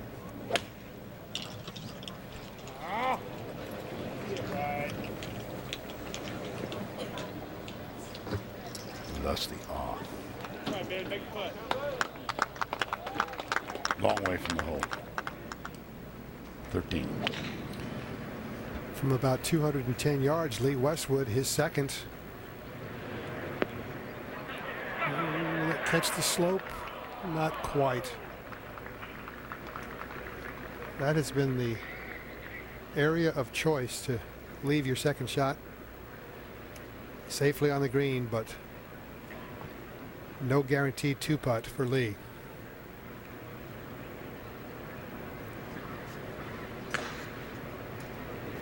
Very, very solid ball striker. Let's go back to 10. How do you get out of here with a 6?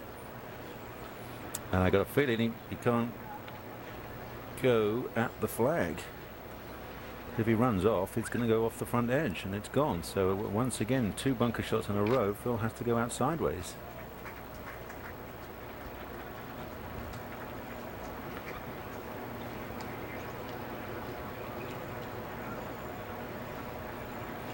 Looking right on that fringe, if he can land it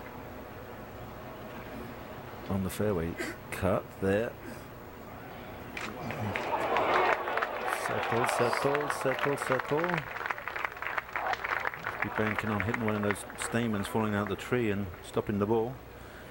That was pretty good, but put himself in a predicament. Long putt for a double. Now we're at the 18th with Oosthuizen coming off a 3rd place finish last week in Houston. And of course they converse in Afrikaans. I was sandwiched between Gary Player to my left and Trevor Immelman at the Champions Dinner. Obviously Charles Schwartz was serving boerewors, which is South African sausage. And as I said, they were all commenting on how well this man is playing and swinging.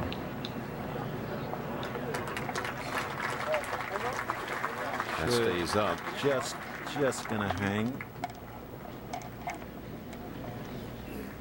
Could definitely sneak under the radar, couldn't he, for a couple of days? Yes, he could. 16.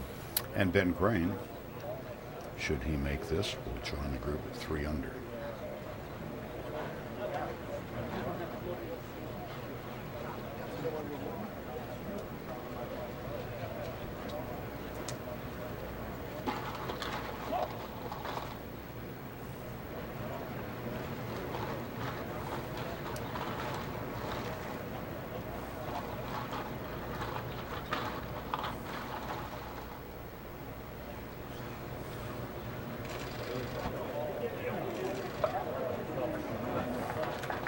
Very well done. Back to 10. And here's the punt for the 6.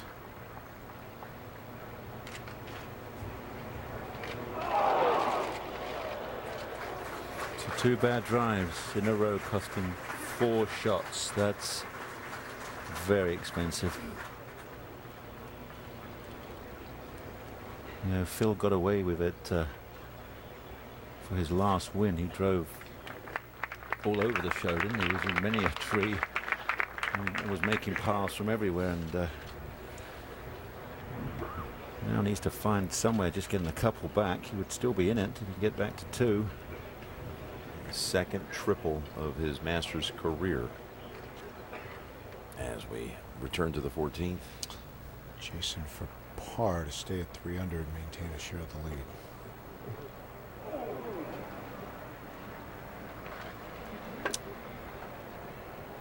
Birdies at 14 today, 8 bogeys, 3 doubles. And it will cost Duffner at least a shot. 211.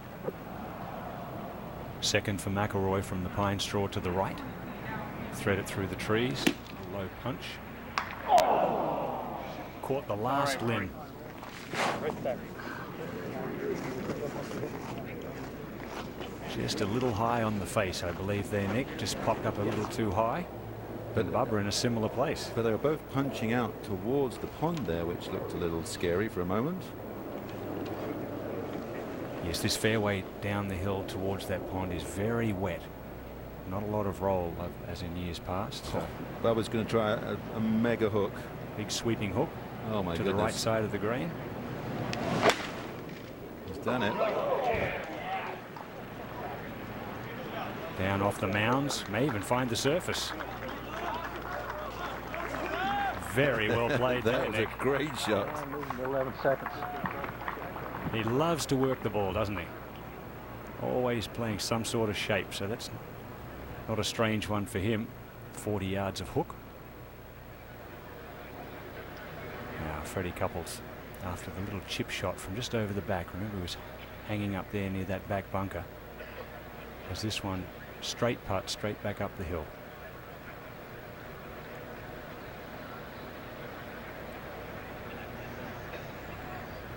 And not too far from where he's playing this putt is where his ball hung up back in '92 when he went on to win.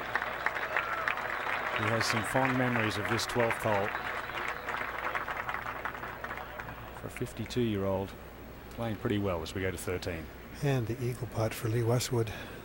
Really the only blemish on an otherwise stellar career is his failure to win a major. So he's really working hard, making a big commitment.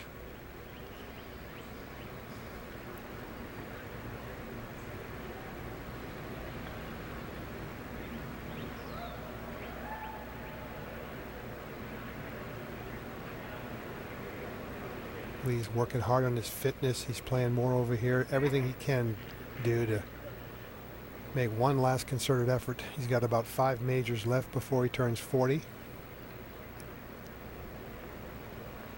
Just a solid world-class player. Let's go to 14. And Duffner for bogey.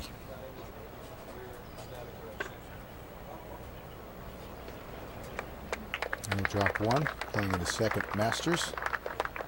SEC man, former walk-on at Auburn. And he'll head to the 15th, and we'll go up to 18.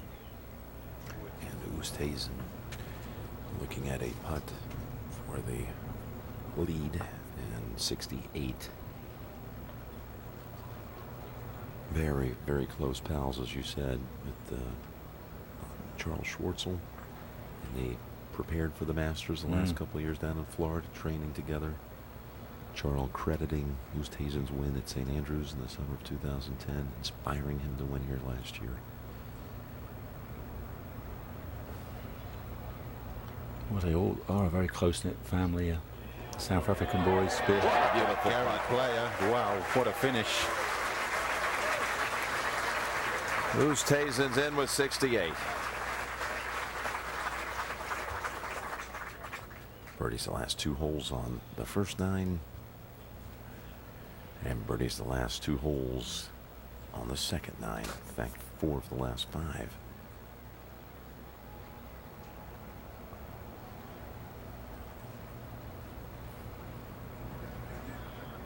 And looks about the most relaxed out of anybody we've seen today. Couldn't agree more. Oosthuizen leading by 1. Real-time scoring, live video, news, and more. You can find it all at any time during the week at masters.com.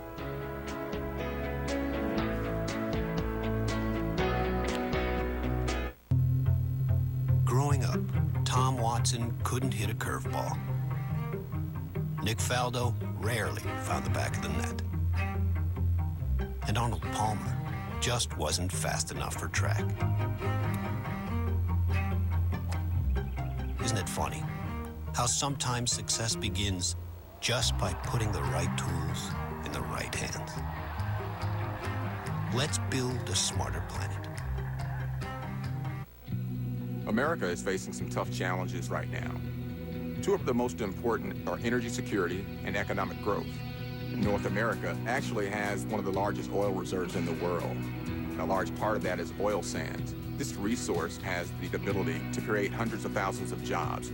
At our Curl project in Canada, we'll be able to produce these oil sands with the same emissions as many other oils. And that's a huge breakthrough. That's good for our country's energy security and our economy. Back at the front of the 11th, Bubba Watson after the brilliant recovery shot from the pine straw, this from about 60 feet. Big swinger up the hill. It's looking good. Wow, what a save. Great par, Bubba Watson. A poor tee shot here. It's a difficult drive. He showed a lot of imagination on that second shot.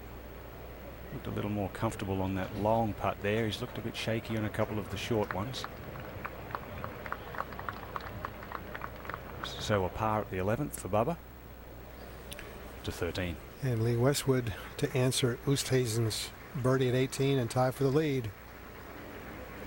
Nicely done. So a 4 at 13 moves Lee Westwood to -4. Back to 11. Rory McIlroy, very difficult putt here for the par. Comes down and then across and swings a lot towards his right as it gets towards the cup. Well, the damage was done on the tee and then a little careless with the second. So it'll be a 5 for Rory. Go to 17. And jump to Zach Johnson trying to get to 2 under par. Nice second shot. No problem. So popular. Isn't bombing off the tee like so many players on the PGA Tour. Quietly maneuvers around and takes advantage of birdie chances. To 11. And a different shape from the tee here for Phil Mickelson.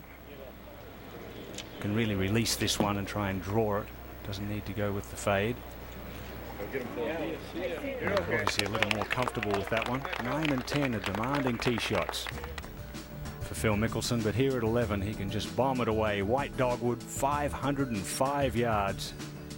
A very tight tee shot in comparison to years gone by as they've pinched in with trees and pine straw there to the right. But quite a generous landing area out to the left side, but that brings in the pond on the left. Sometimes, depending on the length of the tee shot, it can be blind down there. Large mounds to the right allows you to feed in a long iron onto that front right section. 2 birdies today. BJ Singh just a couple of groups back had one of those. Average 4.37. It is a tough par 4 as we go to 14. And Lee Westwood has hit 9 of 10 fairways today. Some have struggled off the tee. He's been solid.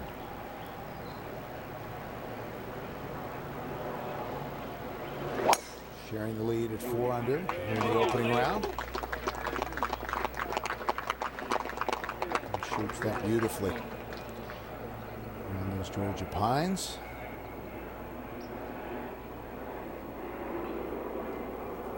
This comes so close. Is this the year as we go to the 17th? Patrick Cantley, #1 ranked amateur in the world. Shot 60 at the Hartford PGA Tour event last year. And is 2 under par. It's just 2 off the lead. Let's check first round amateur leaderboard. Cantley and Matsuyama both under par. So the other players struggling a little bit.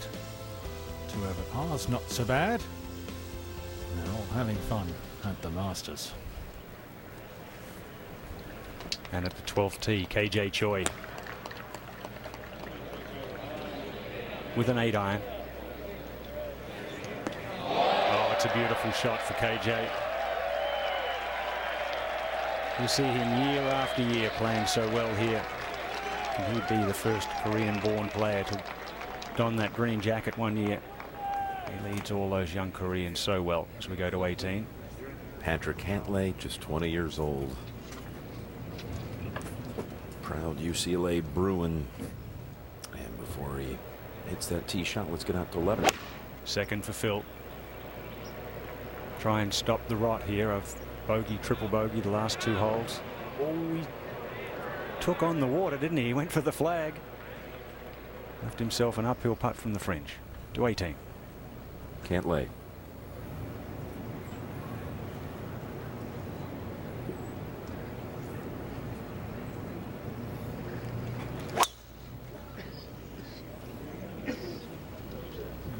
Bring it in the right trees, and similar to where Jimenez was. Yeah. See what kind of lie he gets there. So difficult to get any real movement on that golf ball around the corner.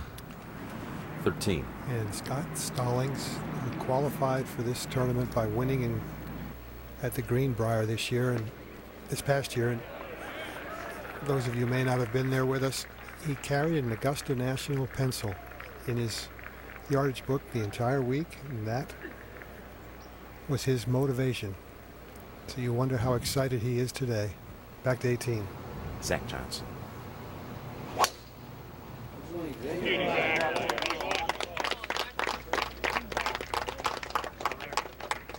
And that's well done. Let's go back down to Tom Rinaldi. Thanks very much, Jim. Alongside one of our co-leaders, Louis Oosthuizen. Your best performance here in 3 trips had been a 73. What was the difference today in a 68? Played a bit better. Yeah, it's been rough every year. Every year I didn't really feel like I'm coming in with playing well, and this year I come in a bit different. So I feel like I'm swinging it well. So a bit of confidence up there, and yeah, so I'm very happy with 4 under. You do come in well. You come off a 3rd place finish just a week ago in Houston. What form did you discover there that you brought into here, Louis? Yeah, I found something on the weekend at Tampa.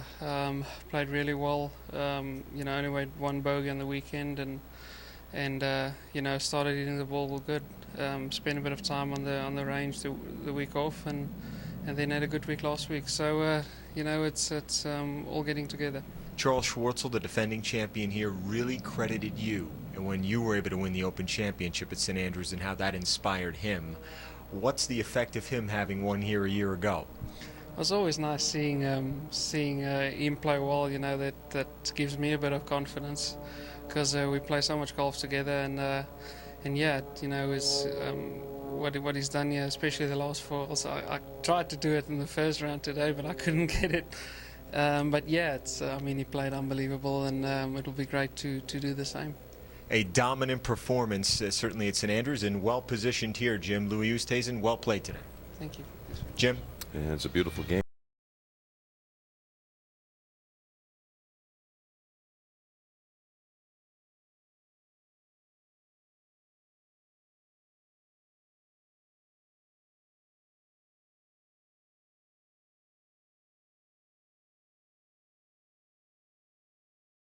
In the last major contested at Atlanta Athletic Club. Let's go to 12.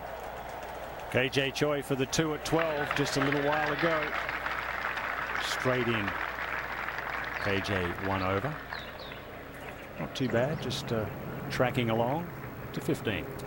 Jason Duffner from 243 yards. Oh boy. Oh, that almost hit the cloth of the flag on the way down. Just a beautiful shot from Duffner. He'll have that to tie the lead as we go to 12. And the penultimate group at 12T, McIlroy.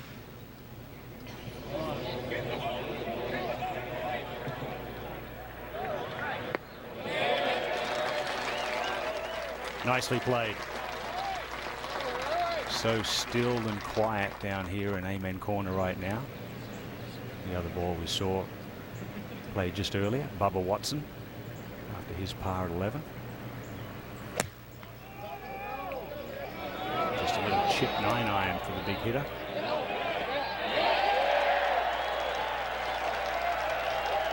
Also with a birdie chance. Bubba at 2 under, McIlroy even. Angel Cabrera in this grouping at 1 over. Let's go to 17. And Ben Crane perfectly positioned just slightly left of center. Trust the yardage rather than look at the hole. Some of the green. It's just raised up enough to make judging the distance tricky. Exactly hole high. Great chance for birdie. It's the par 5 13th. And now Scott Stallings to get himself into red figures at 1 under par.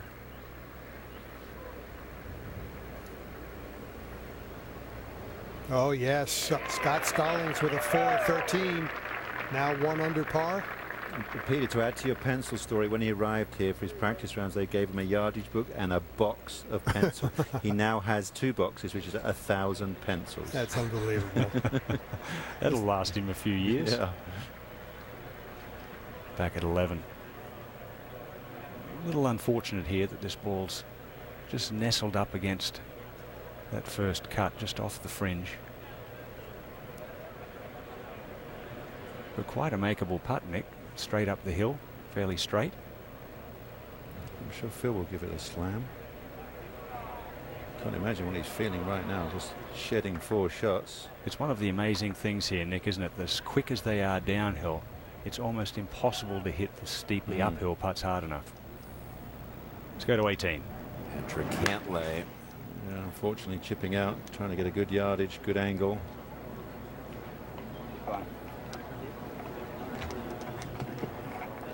That ball was sitting down quite poorly, so he didn't want to risk trying to hit a slice, because if it didn't happen, he would be could easily go 40 yards left of the green. Hearing now there is weather on the way, maybe here in the next hour or so. Let's get to 14. Westwood after almost perfect drive. This is good. And it will settle. And he'll have that for birdie. Chance to get it to 5 under to 18. Good tee shot here by Zach Johnson. Such a good shot. He knew it too. Doesn't. Well, he's just going to go all the way down. That's okay. That one's all right. It's stuck on the bank, so he's nothing quite like the degree of difficulty we saw Jimenez or Tiger play, and so he should be fine there. Just wanted the most out of it. And back to 15. Well, and Jason Duffner is kind of a throwback from the 30s with that big waggle, and looks like he could be wearing tweeds with that kind of an address. With this to join the lead. They're 2 beautiful shots at the par 5 15th. Down the hill, little left to right, and very quick.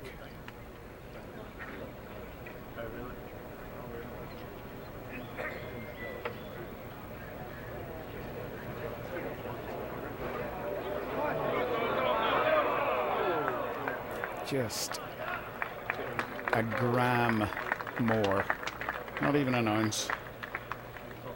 Tiny bit harder, that might have caught the right edge and toppled in. The birdie 4, having a up and down inward half. 3 under par for Jason Duffner. Came so close to winning the PGA Championship last year. Back at 17, Ben Crane, very deliberate when he's over the ball.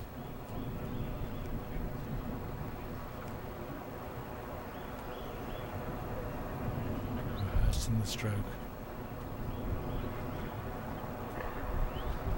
Imagining the ball going in the cup.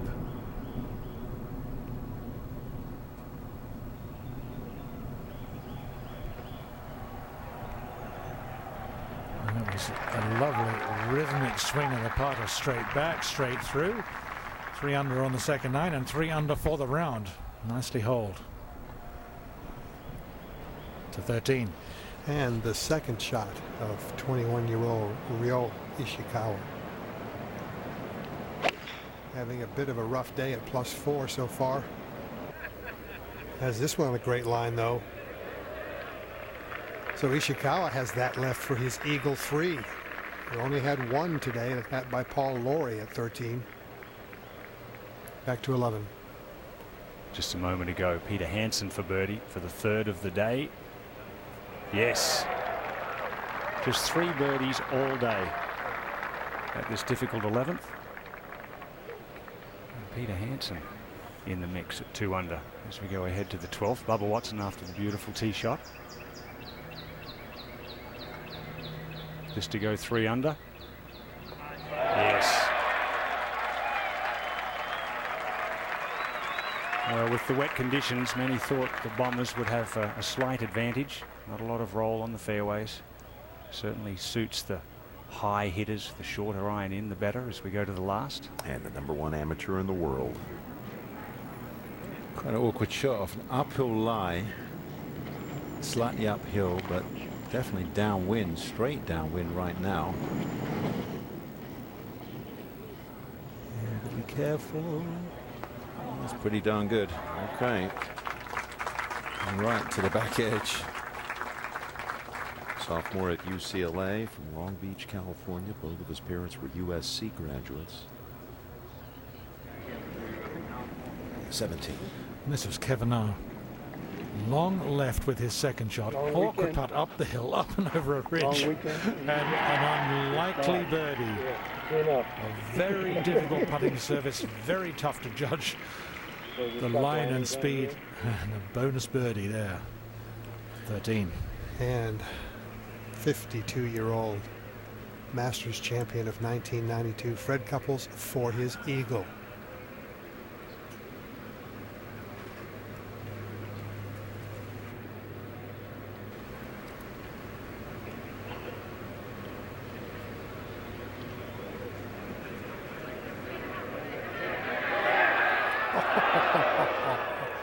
That was cruel. What a brilliant effort that was. So it'll be a routine 4 for Fred Couples. Gets him back to level par for the day. In this grouping, 52-year-old Couples, 43-year-old Darren Clark, the current Open champion, and 21-year-old Ishikawa. Look at that. What's impressive with Jack Nicklaus is he's got an under par scoring average, and he played still competitively well into his 60s. So that shows you how well he scored here during the prime of his career. Over to 12. And Phil Mickelson on the tee. Currently 4 over par.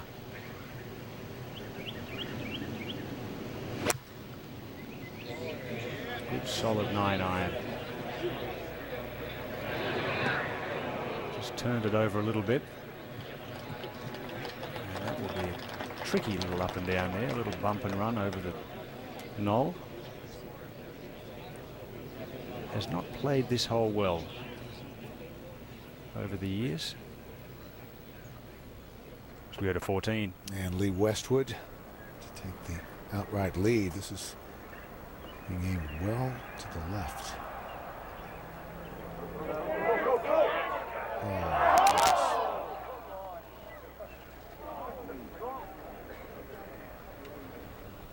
Tap in par, 18. Zach Johnson.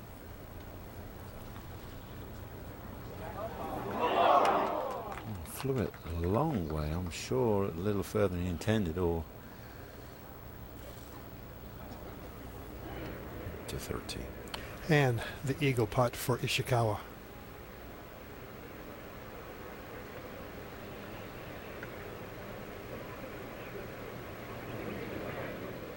Now that was misread. It'll be a birdie 4 for Rio at 13. Let's go over to 16. And still very quiet conditions here at 16. This is Duffner on the tee. 3 under, only 1 back. War Eagle! Reference to his Auburn background. Whatever go!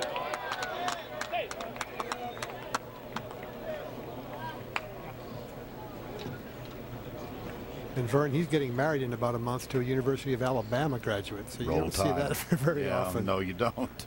That's a mixed marriage. Let's go to 18. Ian Poulter comes here 1 under.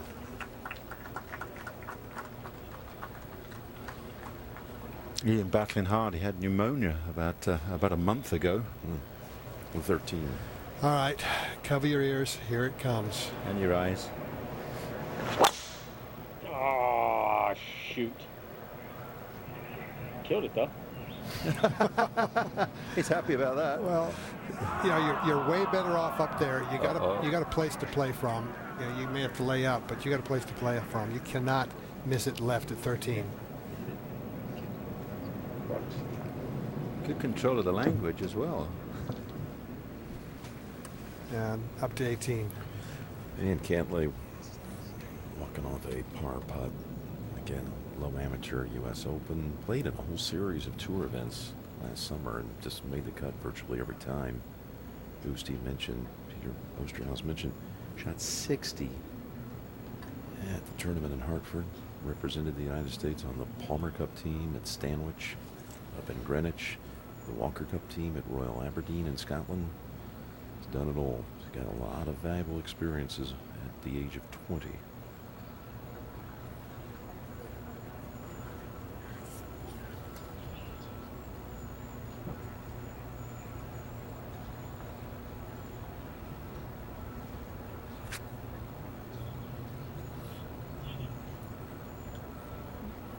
You need to hit this one a little higher and a little firmer than you really want to. Always slow across that corner. In a relative sense, of course, to the speed of Augusta here.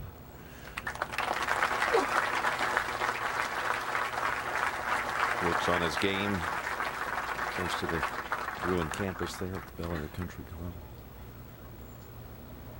It's a fine round of 71, matching Matsuyama, amateur for the day, 15. Our first look at the tee shot here at the par 5. Westwood has driven the ball beautifully.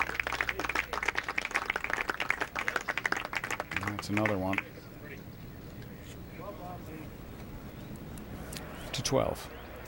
And the delicate little chip facing Phil Mickelson here, just over the back right of 12. It's no fun, this one, Ian.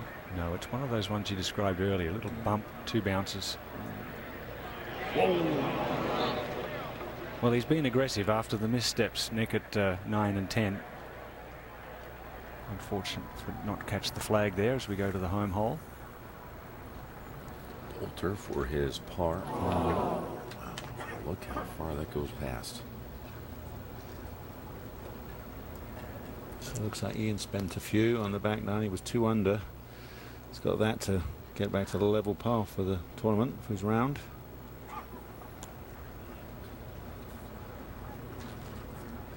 But that's okay today, to be really honest.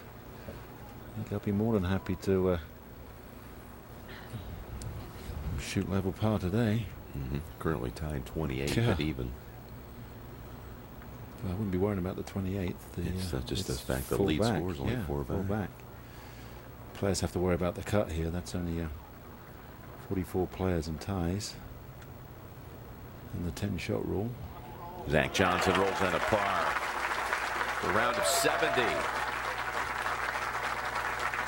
2007 Masters winner eagle at the 13th. 16. And here's Duffner. Peter mentioned his pending marriage. His fiancee is Amanda Boyd. Jason playing his second Masters. Last was 2010. On its way. No, nicely done. Spent last year here as a patron. Watched the tournament in the company of former offensive coordinator Gus Malzahn at Westwood and Oosthuizen, tied at the top.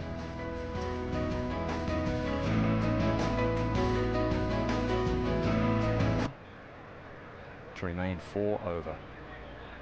Well holed. Good putt there for Phil over the years. 13 over on this hole. He's had a little issue with this one. Just a short hole, but it's not easy. Just a little earlier, fellow competitor Peter Hansen. Yes. How about those two birdies? Back to back at 11 and 12. You don't often see that. 3-2 at those two holes. So Peter Hansen now at 3 under par as we head to 18. Ben Crane is at 3 under par. There's the player that I view. Oh, Ben Crane, what club have you got there? He's well back. It's, if you can't carry it through the air very far, it's a pretty steep bank and it's gone no way. So he's got some little lofted, probably 19 or 21 degree, 200 plus yards up the hill. Just trying to get it into that back section, onto that back tier. With that upper level. And watch out, patrons again. They need some fancy footwork to the left-hand side of that green today. Might want to put their umbrellas up a little early. Yeah. With the impending rain coming too. I mean, they're getting showered over there.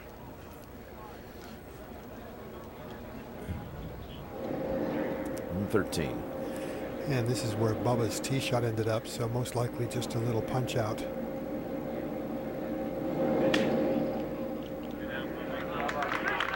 Bubba's going to birdie the 13th. He's going to have to do it the old-fashioned way with a good approach shot and one putt. That's still well back for his third shot. That's not going to be any easy shot either to 16. And Duffner for par.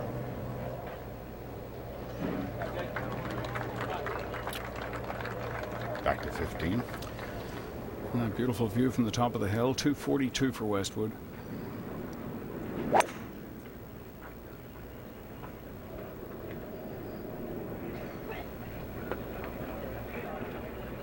Oh, stay there.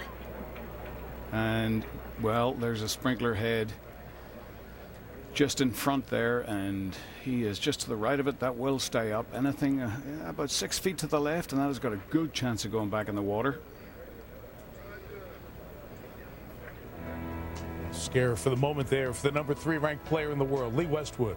Louis Oosthuizen 4 under par in the lead with some weather pushing this way as the clouds have set in here late this afternoon in Augusta. You can follow all the tournament action, real-time scoring, live video, news and more by downloading the Masters app or go online to masters.com.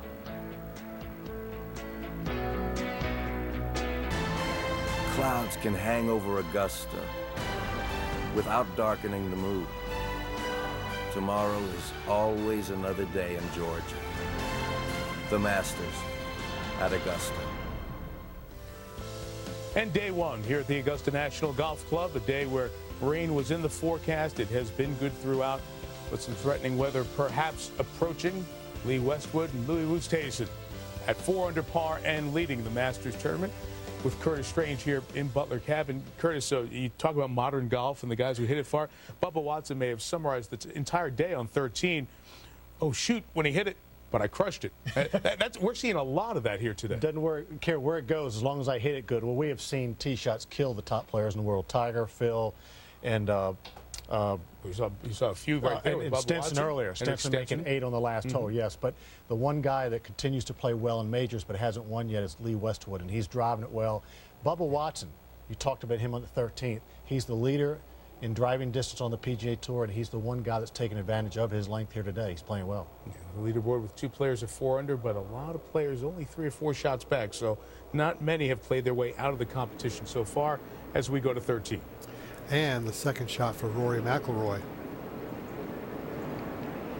Ball significantly above his feet, starting it out toward the creek and trying to work it back. And doesn't work it back enough. That will be down into the water part of the hazard and unplayable. So that will be played from the drop area most likely, although he can probably find a spot as well, keeping where it last crossed the hazard between himself and the hole. Let's go forward to 14. 52-year-old Fred Couples from the second cut. Oh, this is very good.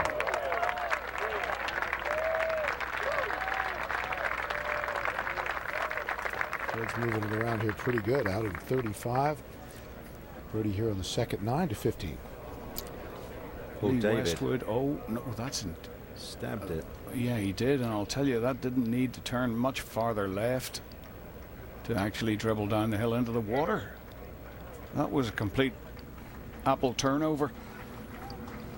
Let's go to 18. And this has been Crane into the bank. Oh, very, very well done. You've got to judge, you've got to make a decision on a number of bounces before it reaches the green, either, you know, 1, 2, or 3. Otherwise it would just stick up like what happened to Stenson from over the green.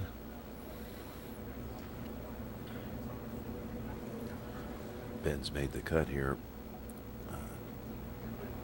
just once in 4 previous tries, finishing 24th in 2010. Okay, Phil trying to get something back over at 13. Well, let's see where this one goes now. Needs a hard cut for him. Well, he's done that when he doesn't want it. Of course, we all know what happened the last time he won. He won by putting it up in the pine straw and having a tremendous 6-iron. That'll be okay. This was earlier Peter Hansen.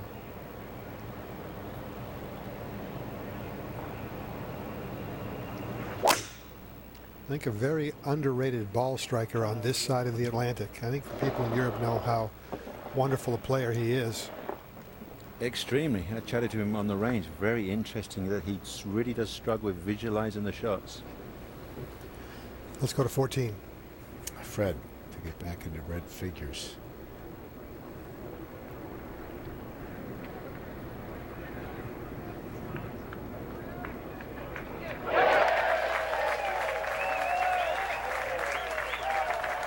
Made bogeys at 10 and 11, then a birdie at 13, now one at 14.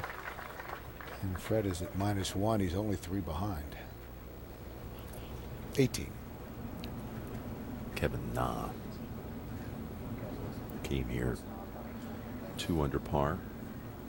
He's got this for par.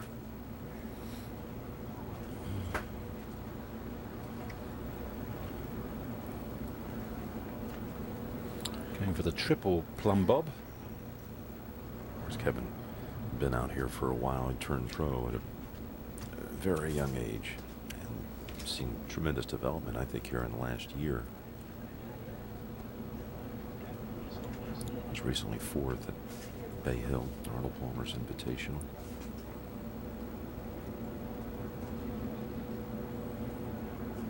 Winner last fall. Oh. That was a tough one. He did everything right on that. 14. Ryo Ishikawa. That's for second consecutive birdie.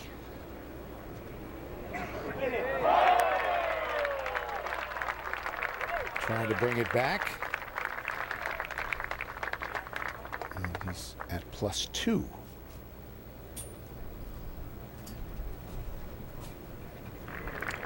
He's starting to freshen a bit as we go back to 13. And the third shot for Bubba Watson. really can put a lot of spin on the golf ball when he wants to.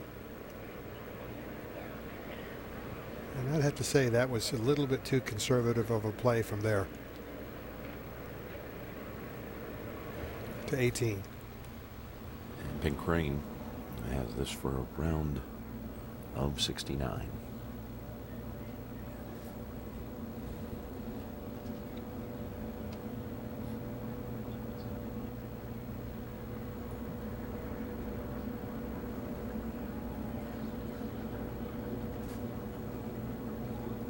Four times a winner in the United States.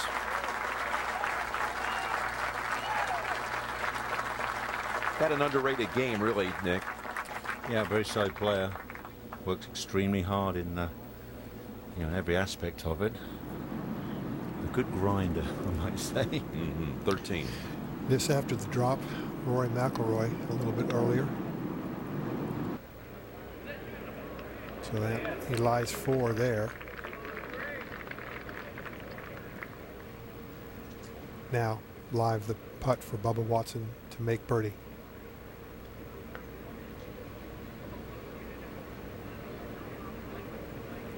Just pick the spot where you want it to come off the slope and let gravity do the rest. Well judged, very well judged. To 15. Well, Lee Westwood now this for 5, and that'll be disappointing for sure for the man tied for the lead at the minute, playing alongside Jim Furyk and Vijay Singh, 1 under and 2 under respectively. That's a good group. Now back at 13, Rory McIlroy to save his par.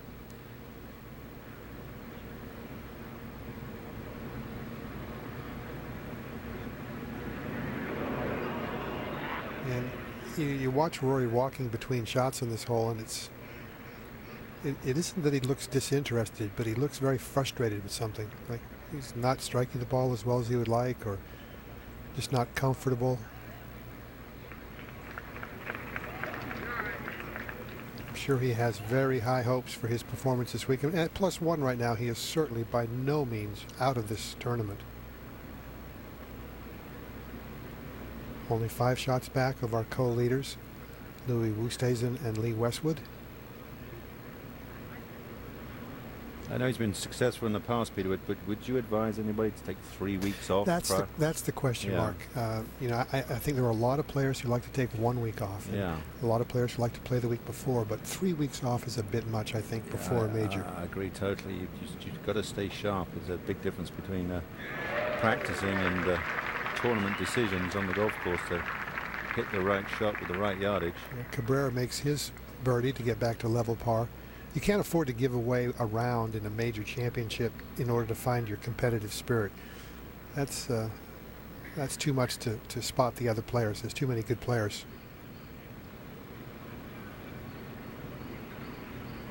Now after a errant tee shot that he killed and was enjoying that part of it, he needs to just make this for his par and get out.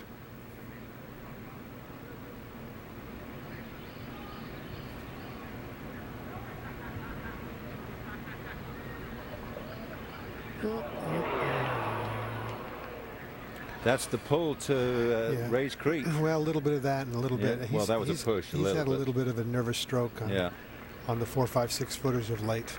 Yeah, especially one on 10. And Rory's putt didn't break as well. That's the fractional pull down to the 12th green. He gives one back at 13. Let's go to 17. And Jason Duffner in the front bunker, a little below the level of the green. Enough green to work with. He's got a good lie, which I'm sure he does. Splash it out. Just whatever trajectory, whatever amount of spin he wants to play.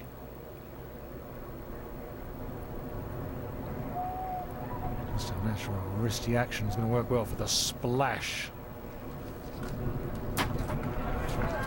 Nicely done. Made it look easy. Just let that club do the work.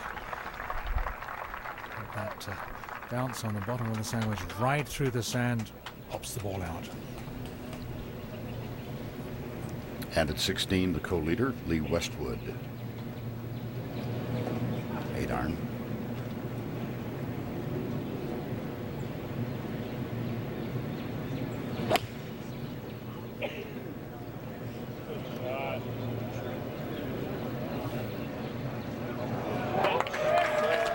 Very nice.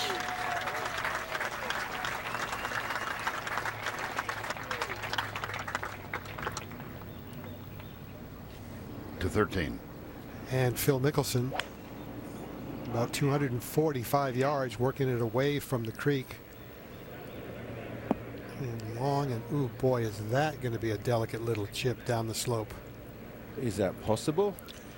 Well, no, you know what? For as many bad tee shots Yeah. as we've seen today, we've seen some brilliant short game shots. So I'm going to say it's doable, but very, very difficult. maybe a 10-footer past the flag. Well, as the day winds down, we have Lee Westwood and Louis Oosthuizen tied at the top at -4. The rain's moving in, but we continue to play the first round of the Masters.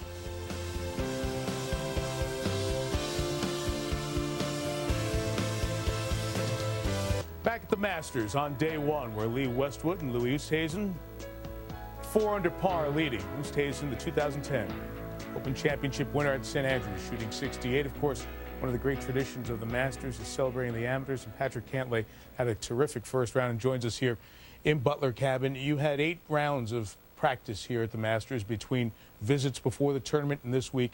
How much did that help you acclimate for this day, this first day of the Masters for you? Yeah, it's helped a lot. There's a lot of local knowledge out here, and being comfortable on the greens, I think, is the biggest thing. And I 3-putted a couple times today, but I definitely felt a lot more comfortable than I did when I first showed up. You're one of 3 amateurs staying in the Crow's Nest here on the property. Tell everyone who will never get that experience what it's like to continue that amateur tradition that we saw Nicklaus, Crenshaw, and Woods be a part of, and wake up here in the morning before anyone gets here each day of Masters Week. It's pretty incredible to see the place with no one here. I think everyone normally sees it with a bunch of people swarming all over, and it's so peaceful, and I think even more beautiful when no one's out there. So it's a treat to be up there. We've mentioned playing in the U.S. Open as you qualified for the U.S. Open last year, playing in the U.S. Amateur, and all the success you had during PGA Tour events, including shooting 60 in Hartford. How much did all of that help you calm the jitters a little bit today? I think it's helped a lot. I feel really comfortable playing in pro events, and I don't feel quite as in awe of everybody as I did when I showed up at the U.S. Open, and definitely drawing on those experiences that helped me this week and will help me going forward. Well, I know you'd love to be back in here on Sunday as the low amateur, or who knows, dream big, right? Patrick, great to see you. Yeah. Good playing today. Thanks, Mike. Enjoyed watching you this week. Patrick Cantlay from UCLA, a sophomore. You see the regular leaderboard with Oosthuizen and Westwood at 4 under par, and Patrick's not too far down that leaderboard with a very good round. His 1 under par is 71, equaled by the Asian amateur champ, making his 2nd consecutive appearance in that role here at the Masters, Hideki Matsuyama from Japan. While we have a second, let's visit with Tom Rinaldi. Thanks very much, Mike. Alongside a former Masters champion, Zach Johnson. You can fully smile when we say that to you. Never gets old. I'll take it. The thought is always the endless debate about if there's softer conditions, does it serve the Bombers or not serve the Bombers? What conditions did you find out there that suited you? Well, yes. I mean, there's a little bit of truth to that, I think. I mean, this course, when it is saturated, you can hit it hard and it does not release. Now, given that, mud was an integral part of the golf course and an integral part of the golf ball oftentimes. So you had to pay attention to that. I mean, I had, probably had a handful of those balls that certainly affected my shots and my strategy. But it's, it's still very fair. I mean, it's not like, I don't know if it necessarily favors the Bombers entirely. I've probably because I played pretty well today. But, if you wedge it close and you're seeing the line, it doesn't really matter. I mean, I was talking to Mr. Player this morning, and he still firmly believes that driving distance is the most insignificant part of golf. How difficult were the pin placements out there today? They were tough. There were some really good ones that I expected maybe along the week, but maybe not even on Thursday. Holes like 5, and certainly a couple other ones like 12, and some of those they made you really think, and that's the way it should be. It's a major, it's Augusta, it's the Masters, and nothing surprises me here. I mean, this place has some teeth, and it makes you think. A very solid 2 under 70. Well played, Zach. Thank you. Appreciate it. Appreciate it. Jim? Yeah, he's got to love that. An opening round. Zach Johnson, 5 years removed from his victory here, and And you see Masters winners, how they have fared. VJ's out there 2 under, playing well. And Fred Couples continues to always excel at Augusta in red figures. But by and large, it's been kind of a rough go for the Masters winners in the field. That's a big shock with Phil Mickelson there. 4 over par. Came in here feeling very good about his game. And he's there at the 13th, Peter. Yes, and he has his hands full here. Downhill lie, using his lofted wedge. He's played it perfectly. Just needs to carry that ridge. I tell you, as I said earlier, Nick, as many terrible tee shots as we've seen an equal number of absolutely phenomenal short game recovery shots from these players. You have to land it absolutely, literally in a square yard. That's the margin of error you've got, max. To 17. And Jason Duffner coming up short. Splashing it out very nicely to save par.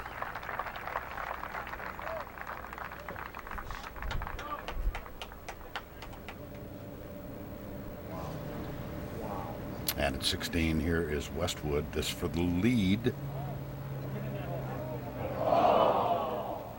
And he'll remain at 4 under. 2 years ago, Westwood, the 3rd round leader here at Augusta, and he wound up finishing 2nd to Phil Mickelson. Part of his biography, of course, is never a winner in a major. By the way, you see the Luke Donald scorecard here, and the Masters Rules Committee and scoring officials are reviewing his card that he possibly signed an incorrect scorecard. We thought when he had finished at 18, Nick, that he was 3 over par. Yeah, outscoring was 3 over. It's under review. That's all we can pass along at this point for world number 1. Let's go to 13. Peter Hansen now for birdie. Very slow in this direction. Just runs out of pace. That's been a familiar sight today. When you're putting away from Race Creek, putts are going to be slower. When you're putting towards it, they're going to be a lot faster.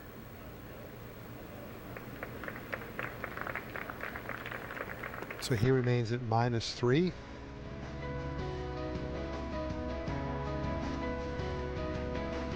Six players at -3, chasing 2 at -4.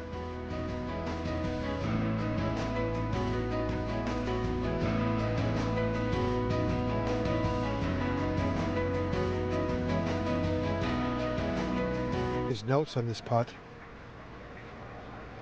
and the yardage book was correct. That putt does not break to the left as much as it looks like it might.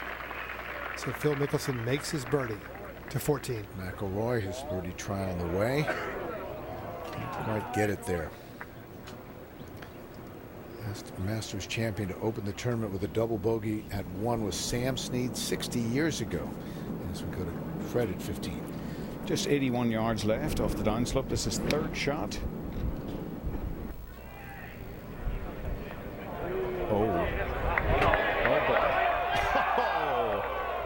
The old silver fox hunting around the hen house here at 15. Can't believe it missed. 15 into a considerable breeze now.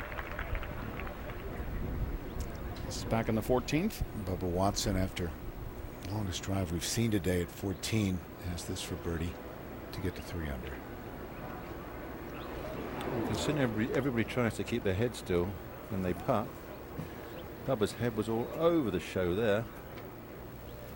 Back on the tee. There's Phil. He's grinding.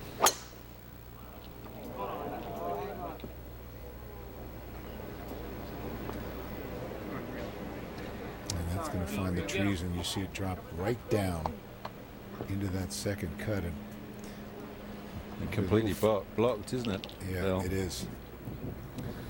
Now, McIlroy for par.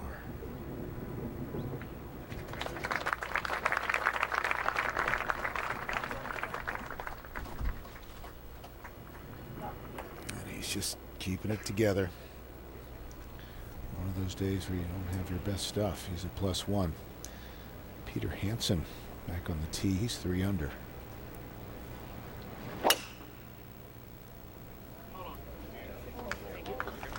Got a nice rip around those pines. And that will roll right into the second cut. Watson. Par for Bubba.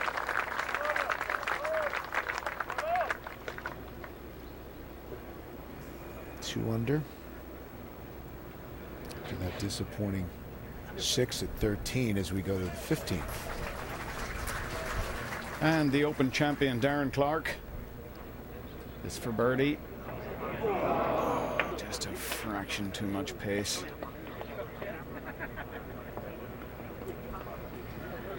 Such a popular winner last year. Big man from Dungannon. Son of a greenskeeper. He and Lee Westwood, the best of friends. Well, Darren has one. You know that that gives Lee Westwood some extra motivation. Not that he needs much more. There's one tough Englishman from the Midlands, from Worksop.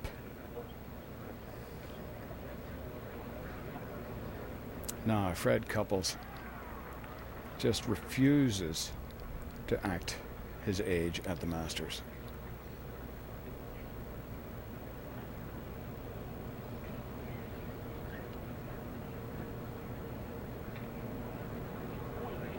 Oh, he hit a nice putt, too. He hit a nice putt to 18. Charles Howell, the third, at even.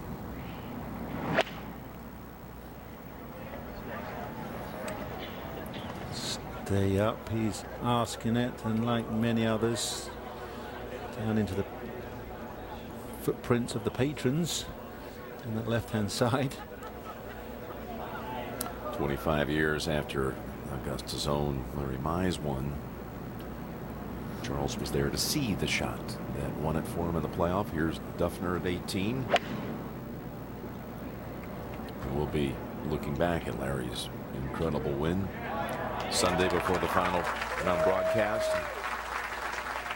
Beautiful shot by Duffner. Very strong play here by the runner-up at last year's PGA Championship.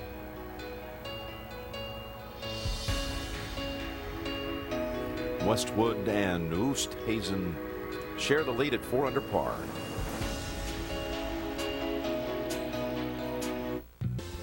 It's getting dark and it's cooling off as we go out to the 17th. Lee Westwood, 144 yards to go on the second shot. Nice balance follow through and just watches the shots carefully, knowing he'd hit it well. An excellent chance for another birdie. Big drive up the left-hand side. Makes that view of the second shot that much better. Well, view of the second shot here is not so good for Mickelson. No, it's not, Peter, and he's really struggled today. He's hit only 5 of 13 greens, so he's third to last in that category here in the opening round. And Nick, this is going to be a real challenge. Well, it's really it's the severity of the tee shots. It's not so much they're just in the rough or just in the trees. They're almost to the other side of the trees, what he did down the 9th hole, and then carving and losing his ball at 10. So this has been a real driving disaster for the last 6 or 7 holes. You see the wind really starting to pick up. And 14 is kind of a ridge line above Amen Corner. So you're right, Billy. The sensible shot here is forget the whole location. If he could find a way to get over the green, get past the green, that would be a great pace to chip from. But knowing Phil, he wants to try and pull off something impossible.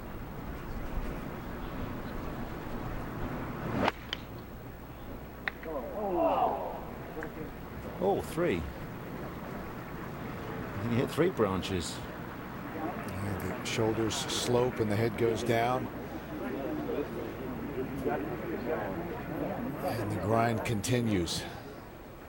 Can't win the Masters on the opening day, but you can certainly put yourself out of it. It's not going to let that happen. Back at 16, Vern Couples. And Freddie Couples on the tee.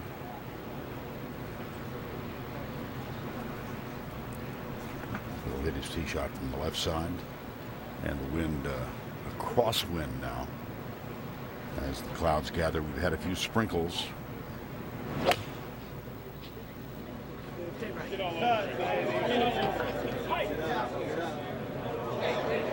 Now, will it stay up? And the answer is in the negative.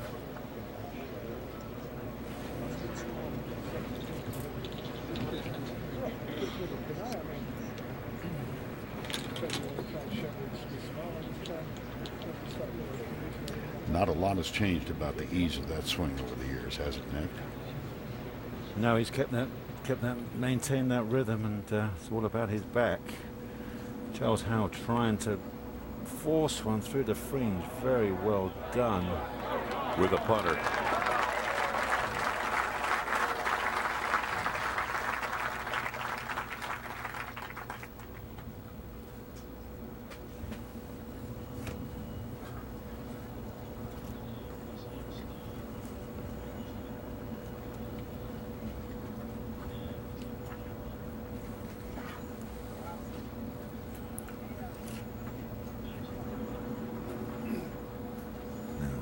Duffner, hole high for a rare birdie here at the 18th. Been playing all day is the most difficult, and only 2 birdies surrendered all day. Well, we've seen the putt. It's about a good cup to the player's right, and they actually got to hit this one firm. Kuchar, Oosthuizen, the only 2 birdies. Duffner to join them.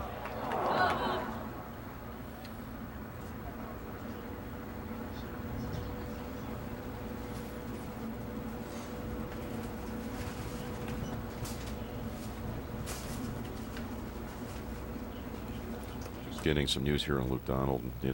Scorecard. He has not been disqualified.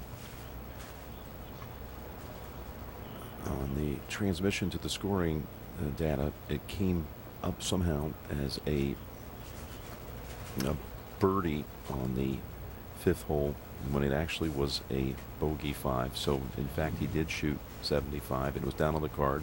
They're saying there was some sort of smudge in the transmission of the scorecard to Scoring Central, and that's why it was under review. It was all fine. Yeah, we saw him make the 5. We saw him make the 3 putt. Mm-hmm. And the world number 1 still in the tournament. In with 75. Back to 14. All right. Mickelson now is going to go over those trees. And just over the green.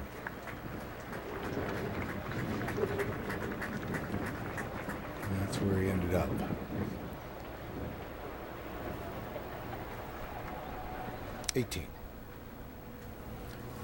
Charles has this putt for a round of 72. He's playing not only with Jason Duffner, but also with Bernhard Langer, 2-time winner here, who's even par. Let's go 17 first. Well, Westwood putting for a birdie after that beautiful approach. Should be just a little bit right to left. Fraction uphill. Very makeable putt for a right-hander. No problem. To 18. And there it is. Bernhard Langer in this group, as I mentioned, used to rent a home on the same cul-de-sac Charles grew up. There he is. Bernhard knows how to get his way around here, doesn't he? Quite amazing, yeah. Still fit as a fiddle.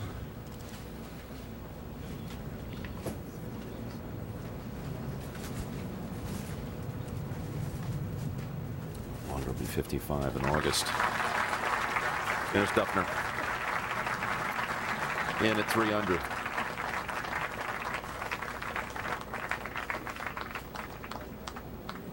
So So Lee Westwood, with that birdie at the 17th, has taken the lead outright. He might be able to get this round finished. We keep thinking it's going to, like, suddenly skies are going to open up, but we've been fortunate so far as we move past 6 o'clock here in the east. Trying to get everybody home, keep this tournament on the schedule. Yeah, Jim, 21 players still remaining on the golf course in this opening round of the 2012 Masters. You want to check how your favorite players doing, real-time scoring, live video, news, and more available for you at masters.com. We are back at Augusta National Golf Club, and Lee Westwood is the tournament leader with 1 hole to play. Needs par at the 18th for a round of 67. Go back out to Bill McAtee at 14. All right, Jim, thank you. Mickelson has this for par.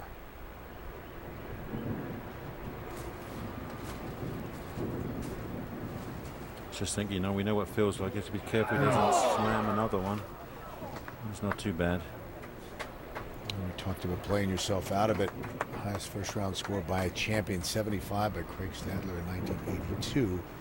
There's Peter Hansen, the Swede, playing in his second Masters.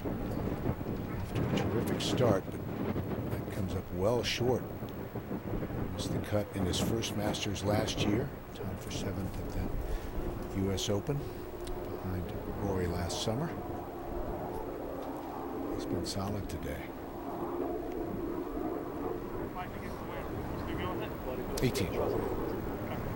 Webb Simpson stepping into it at +1. Playing with Brant Snedeker, who's 1 under. Mike Weir, who's even.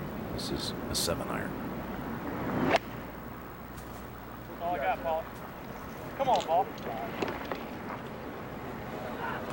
Oh, it was online. It's going to stay there, Nick.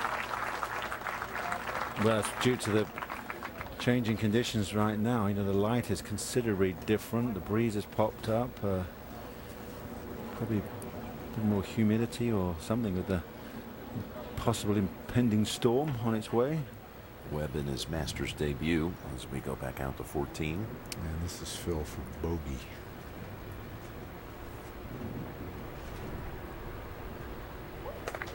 Paid the price for finding the trees off the tee. Bogey for Phil, 18. Westwood.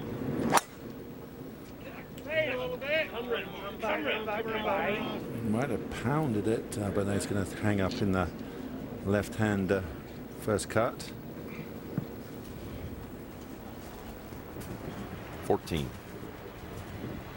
This for par. That was earlier.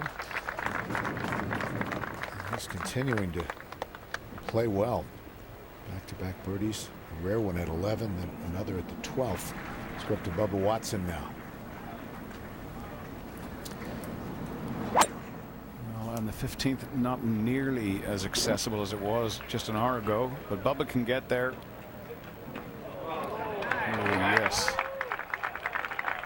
And he ever flies it all the way to the back edge. And it's into a strong breeze now, and that breeze is going to make putting very difficult, apart from anything else. Don't know what kind of weather is coming, but it's different. Colder as we look at the pond at 16.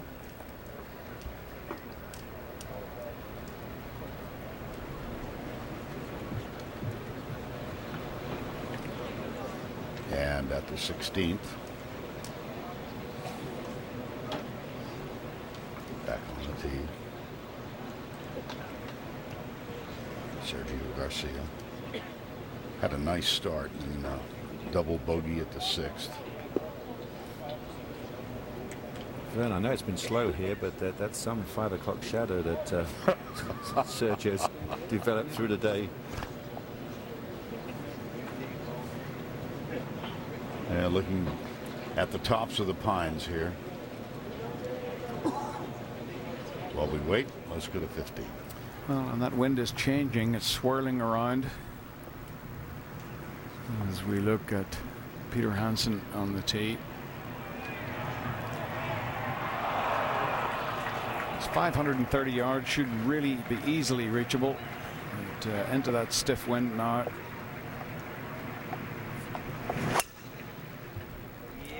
fairway, and he has swung the club beautifully today. That is hammered down the fairway, and he may well be able to go from there.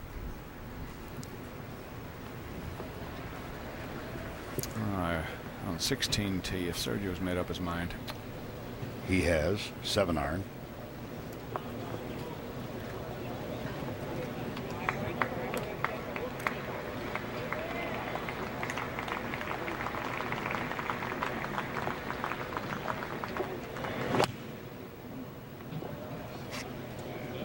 Just always seems steep. Oh, and he's lost that. Well, that definitely was steep. Now that will be a treacherous shot out of that bunker to a pin only a few feet away in that downhill slope awaiting. Back to 15.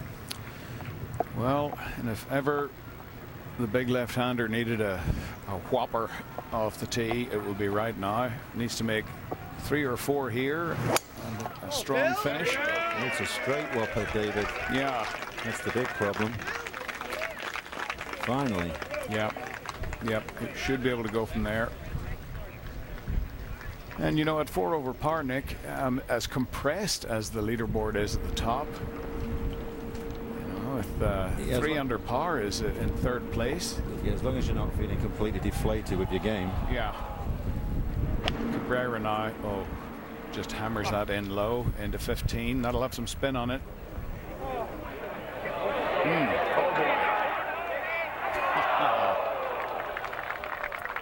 Beautiful shot. Let's go down to Tom Rinaldi. Thanks very much. Alongside Jason Duffner, an impressive 69 here. You've played once before here, tied for 30th. How much does that experience serve you here in your second appearance at Augusta National? Yeah, I think a little bit. You know, second time around, I feel a lot more comfortable. I've had a ton of practice rounds here in the last week, so I feel pretty good on the golf course, and I feel pretty good with my game, so it's a good combination to go out there and play some golf. 2 under after the first 2. You turned in 33. You seem to be about the most unflappable guy out there. What's happening inside you as you're playing your first round in a major? Oh, it's just like everybody else. I think there's the moments of frustration and surprisement and different things going on in your head, but for me to just kind of stay even keel and control, it's the best solution for me and gets me through the day, definitely. Well played today. We appreciate you stopping by, Jason. Let's go out to 18. And Webb Simpson, we saw that 7-iron in here, has this for birdie. Pretty good following in his gallery today here in his first Masters, and they're going to love this. For a round of 72.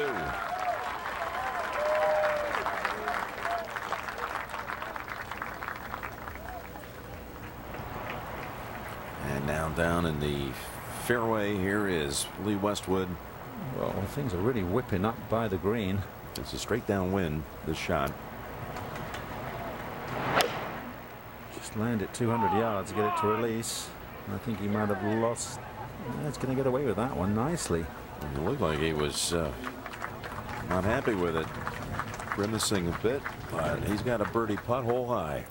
This gives you some idea how accurate iron shots have been today. If he's grimacing and he's just hit it 20 feet right on a 215-yard shot uphill, semi-blind in a gale and rain.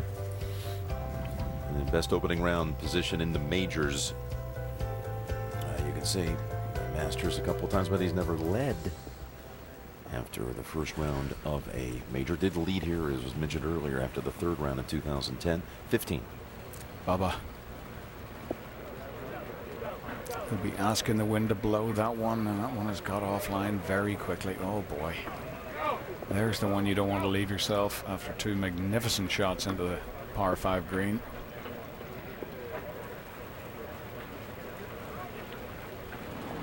A little earlier, Rory McIlroy, his 3rd shot off the downslope.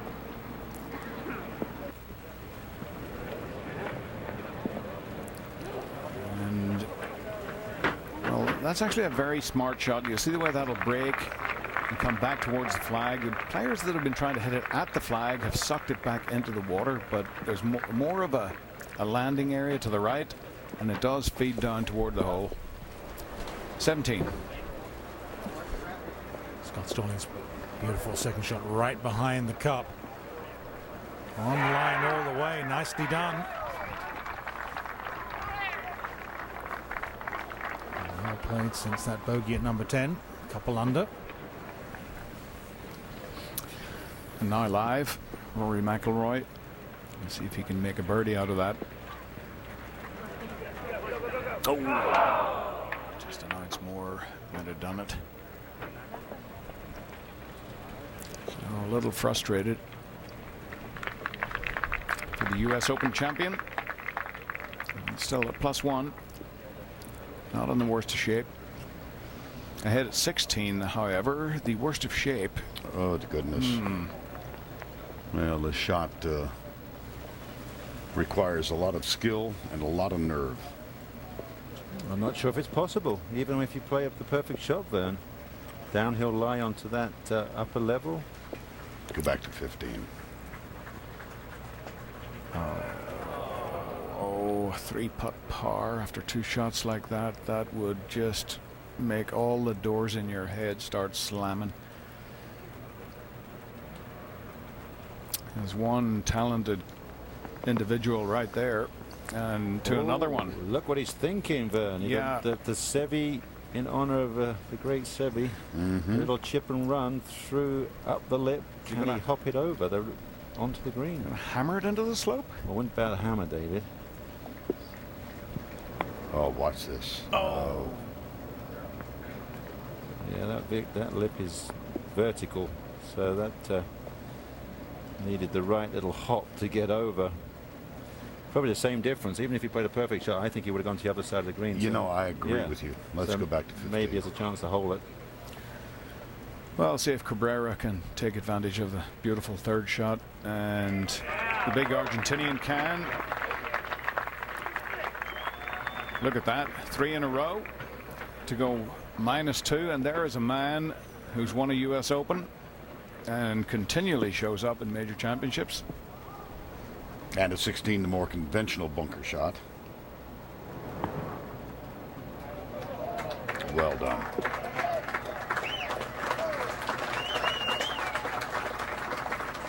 Back to 15. Here's playing well over 260. That's just to get to the front of the green when it's blowing like that. Okay, well, normally the players will have a better look at the green. This is into the breeze now on 258 yards. Yeah, David Bones just said he's playing well over 260. It is into the breeze, yeah, even though it's downhill. Solid contact. Maybe too solid, he thinks. Oh, and that he's worried there because that's the side. If you do get it too hard, it can run all the way into the water at the 16th, but that's fine. That is not the worst place to be.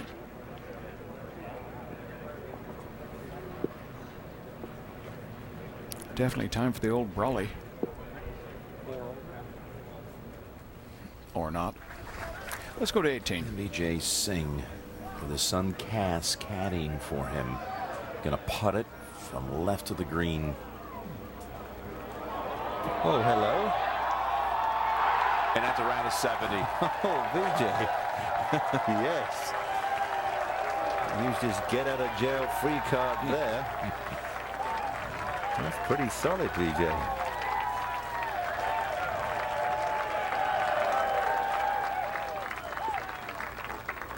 Still belting balls on the range with shafts stuck in the ground and round his umbrella, all sorts of devices. Just loves it.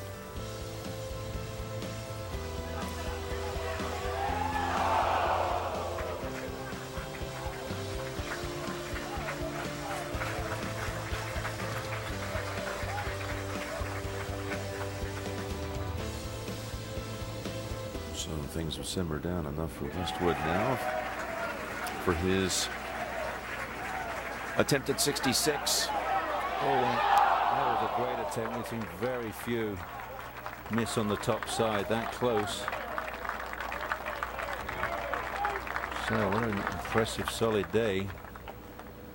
Yeah, what do you make out of this start by this caliber player? Well, very amazing Oosthuizen, he birdied the 8th to go to 4 under par, and when Stenson was busy taking the 8 up the last, then gave him the lead. So he's played, 10 holes, knowing his position. He's added one more shot on a very difficult afternoon. So driving looks very impressive.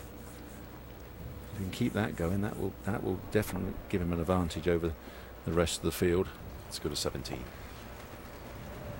Ishikawa, lengthy birdie putt.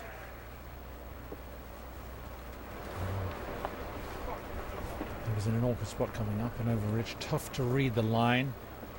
Oh man, plenty of talent. As we go to 18. This is just a moment ago. This for birdie for Jim Furyk for a round of 70. And, well, the 3rd and 4th birdies of the day come out of the same group. VJ from off the green. Jim Furyk with a great second shot in there. How about that group? Yeah. Collectively 9 under par. That's probably the group of the day. Hope you followed them. 70s by Furyk and Singh, and 67 by Westwood to lead the way here in the first round of the Masters.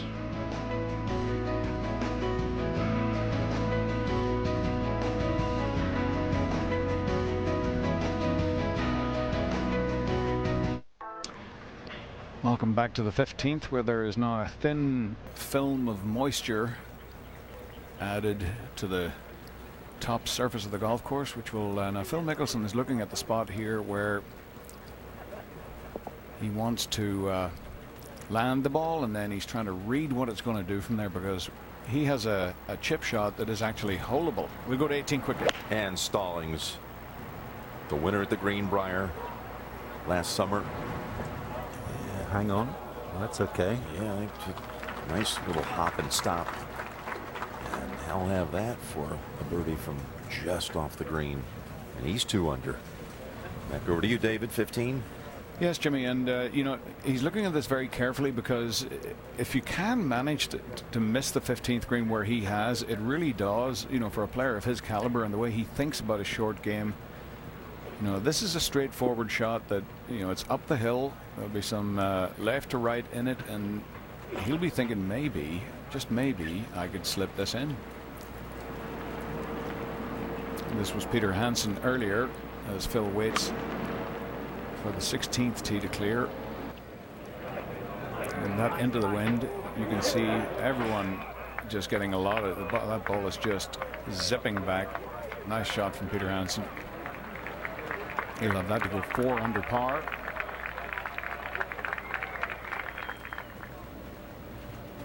And this was Sergio Garcia a moment ago. This is for bogey. And Garcia, with 2 holes remaining, is at 1 under par. Back to 15. And Phil will let them walk by. And part of the problem here, Nick, is when you've been pitching and chipping to a dry surface, you get a reliable sort of a kick. He's wondering, will this one skid? Yeah, I agree, David. Absolutely.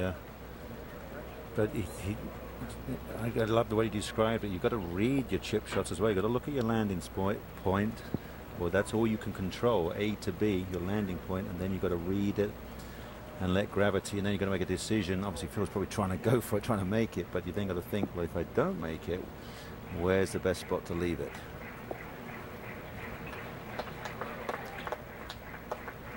I'll throw this one about landing maybe halfway to the flag. Apply the brakes and let it drift out. Didn't quite get enough. And that'll be a tricky left to righter from about maybe 6 feet. Good chance. Not the shot he was looking for.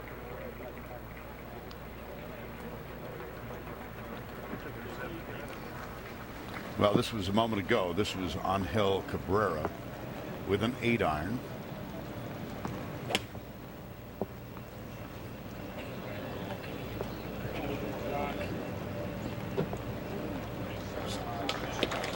About 25 feet. It'll roll back. Cabrera playing very, very well in these adverse conditions. To 18. And Rory Sabatini with the Cowboy Pat, Thomas Bjorn there in the middle of the green. Sabatini and Bjorn both at even. And you got Stallings here. Yeah. For birdie, he's 2 under. Jim, how many rounds do you think a rookie would play here in practice before he gets here? Yeah, you'd like to think somewhere between 6 and 8, maybe. He had 15 by Monday. Honest. I said, you're kidding me. Where have you been? Have you been missing out tournaments to just come play practice rounds here?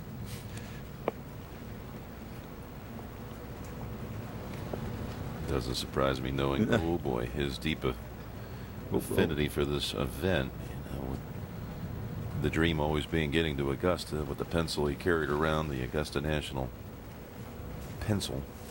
It is down to a little stub. Exactly.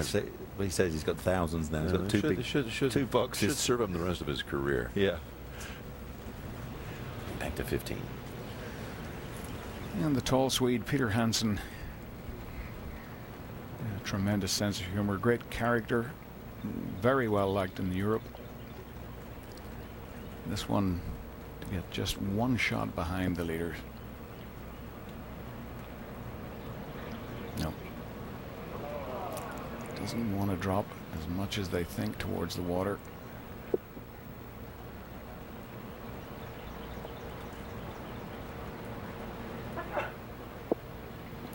And Phil will have noticed that. Not that he's hasn't experienced this putt over the years, but you still have to force yourself to believe. And whenever you've had a day, you know, like he's had, it's well, you just lose your lines, David. You Yeah. just get befuddled, and you cannot see your apex point or your highest point. And as you said, this one will probably break more in the last 2 feet than it does in the first 6 feet.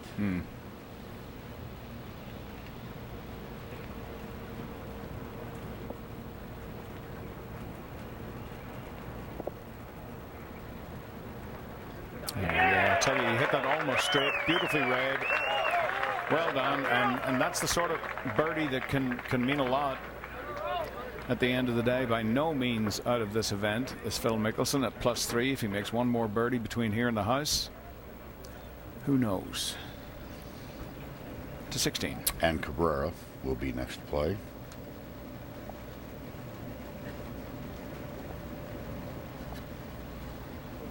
Likeable Argentine.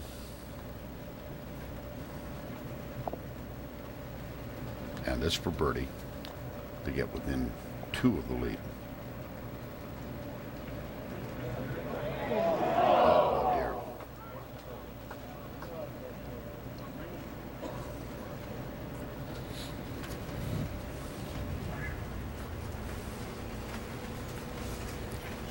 Here at 18. Stallings for his par.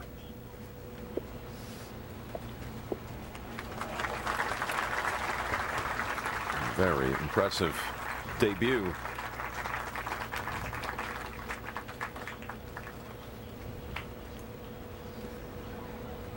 Stallings, 27 years old, lives in Knoxville, Tennessee. Lee Westwood. What a beautiful round of golf that was, too. 67. I think the conditions were harder for the afternoon group, and you know, he put that up in the highest of wins that we've had here today, and he's with Tom Rinaldi. Thanks very much, Jim. Equaling your best round around here, 67. There's so much tension and pressure in any major championship, but the round appeared almost to be tension-free. How accurate is that? There's as much tension and pressure as you make it, and I've tried not to make it too much this week. I've taken it very relaxed. I got up early on Monday morning, which I don't normally do, and had a practice round and got it all out of the way. I've played here enough now. I think this is my 13th time at the Masters, and you know, I've learnt the golf course. I know it pretty well and feel comfortable on it, so that eradicates a lot of the tension. The one stat that leaps out mostly is 16 out of 18 greens in regulation. How would you assess your ball striking today? The ball striking was very good. It has been all year. And you know, you look at the stats, I'm high up there on proximity to the hole. So you know, this is a second shot golf course, so that stands me in good stead. And my scrambling has been better this year. I've worked hard on my short game, And today I rolled, a few putts in that I needed to make from, 5 to 10 feet.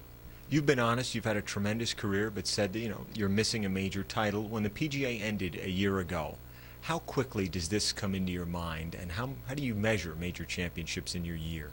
Well, it comes into your mind immediately, if you really want one. I've come close recently, and like you said, I've had a good career. I've won pretty much everywhere, and all there is to win other than a major championship. So, that's my primary focus now, and it was a long time coming round, the Masters from the PGA last year. Second a couple of years ago, and off to a great start here today at 67. Lee, we appreciate it. Let's go to 16. All right, Tom, and all three in the previous grouping did make par. That's Cabrera, McIlroy, and Bubba Watson.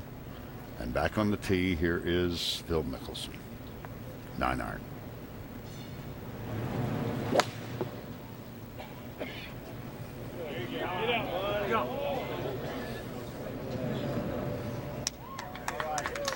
Well, that's going to be very similar to the putt that Cabrera had.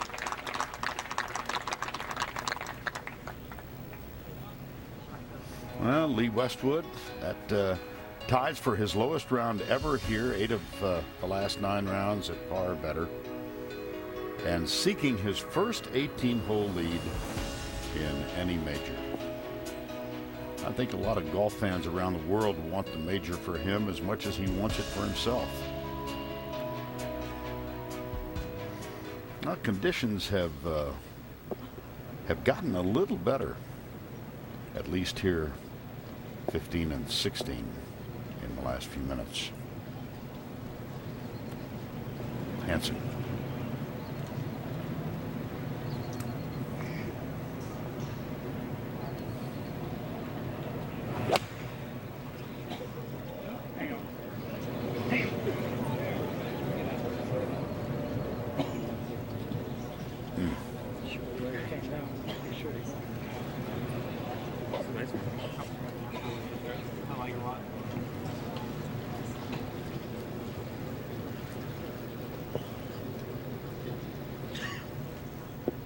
And the last member of this group is Hunter Mahan, who is at even. We'll go to 17.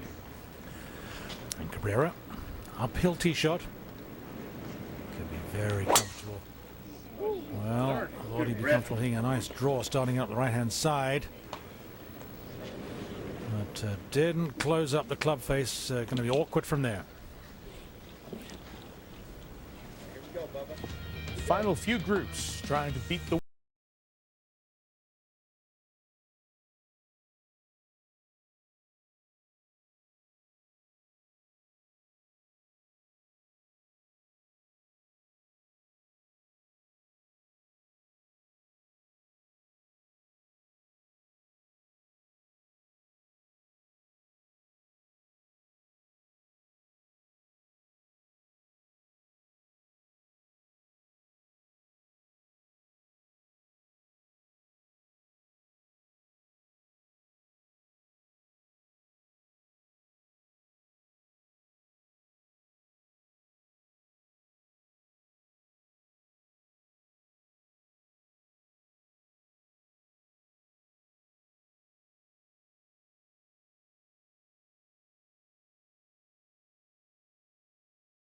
Back at the 16th here in the first round of the Masters.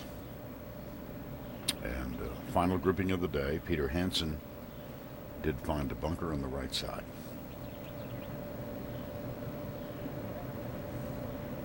He'll be first to play.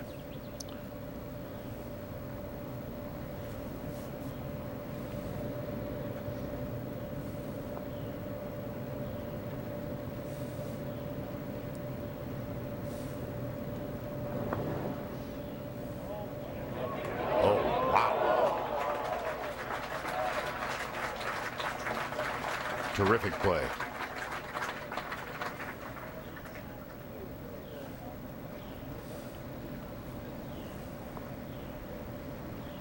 He's had an impressive first round, has Peter Hansen. You see Mahan just over the hole.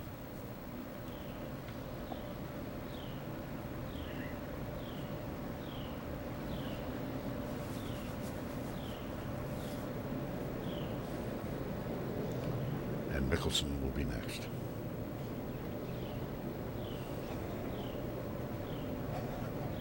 Have you seen any made over this little ridge there, Vern, today? Negative. Yeah. None.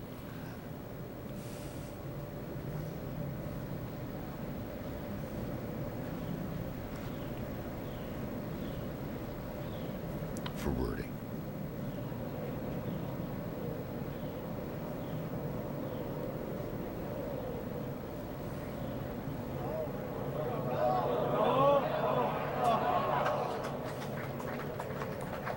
Be a 3 for Mickelson at 16.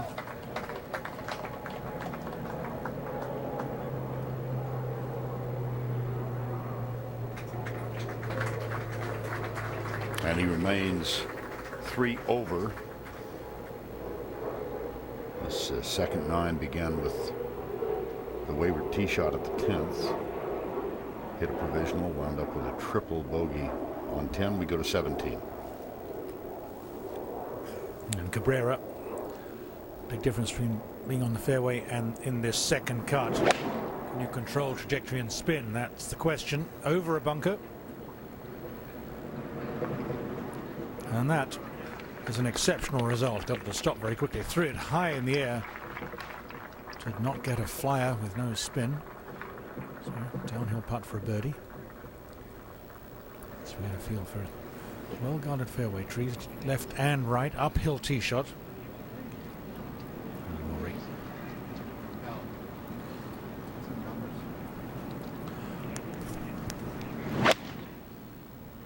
147 yards, trying to make a birdie to get back to level par. Squeezes over the bunker, stay there a few more feet to the right, might have run off the green. It's okay.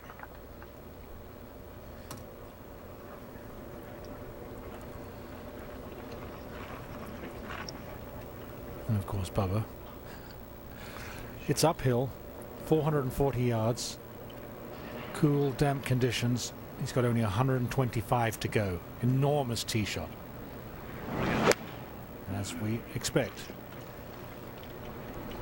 Just amazing how flat-footed he is when he plays these shots. It is. Just pushed it up there with the arm swing, controlled the distance perfectly, and might make a very simple birdie. That's a big tee shot. 16. And Peter Hansen for his par. Now the Swede remains 2 back with 2 holes remaining here in the first round. And let's go to 18. Fred Couples. Well, this for amazing fall. Freddie drove in the trees right, played intentionally up the 10th fairway, gets it up and down from probably, I think it was at least 50 yards wide of the hole location of 18. So it's a good fall. It's amazing for in a round of 72. Earlier, this is Ishikawa. And the group has this first 75. So he gave back the 2 shots that he had recovered with birdies at 13 and 14. 76. 17. Phil, what's going to happen next? A lot's been going on today. A few wild tee shots, and here's another one. Didn't hold that follow through. A few claps. Maybe they're just clapping because they're going to be close to his next shot. Close-up view of an amazing talent. But obviously the tee shot didn't go quite as straight as he wanted. Now Hansen.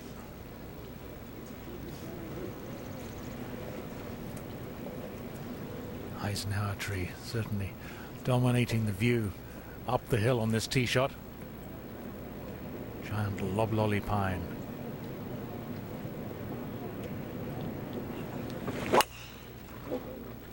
Did not hold back on that. Gave it a rip. Better view if you can get to the top of the hill. Done a good job. Not much difference left or right side of the fairway for the line into the green. And we'll go there. McIlroy for the birdie.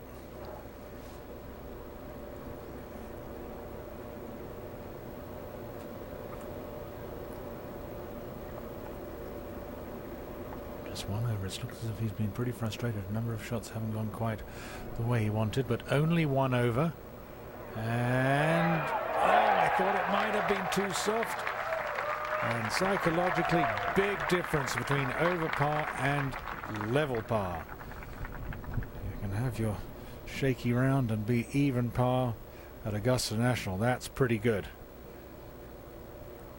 Coming in here as one of the favorites.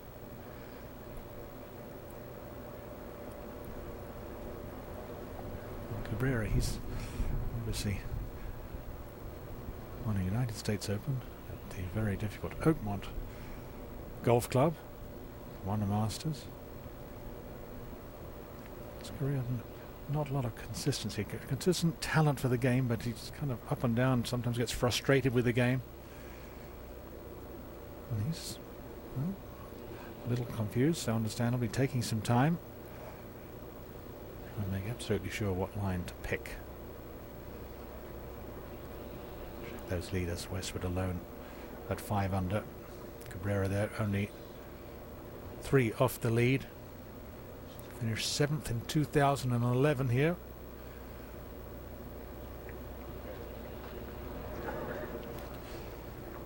And always just a little bit left.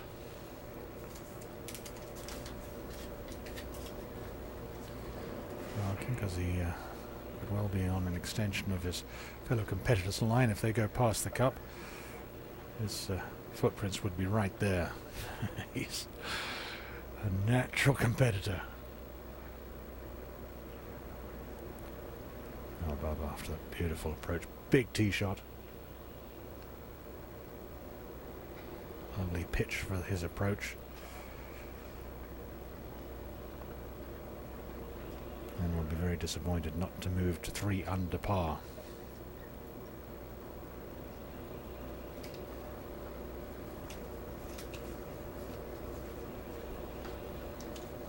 Had his ups and downs in the World Golf Championship at Doral earlier this year.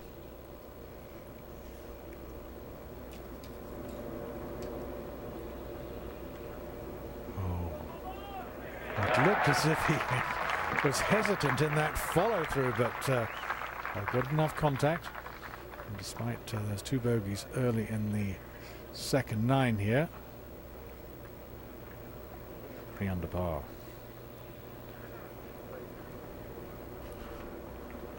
And always conversation after the shots.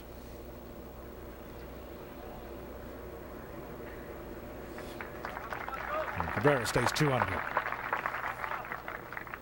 Into the tough 18th. And a nice run. 13 and 15, you'd expect birdies. Group 3 at the par 4 14th. Back down the fairway.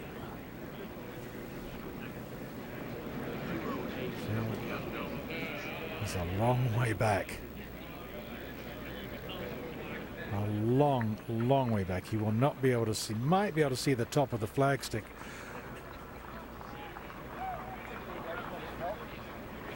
Maybe not. No, he won't be able to. He's a long way to go. And we certainly didn't expect Phil to be 3 over par in this first round. I think it's 5 or 6 in. At least 5.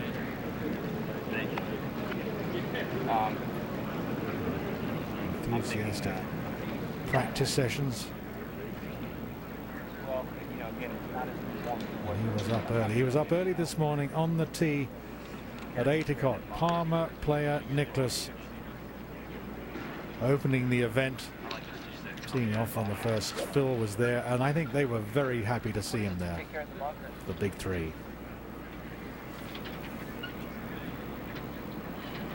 198 yards is not what you need to this green.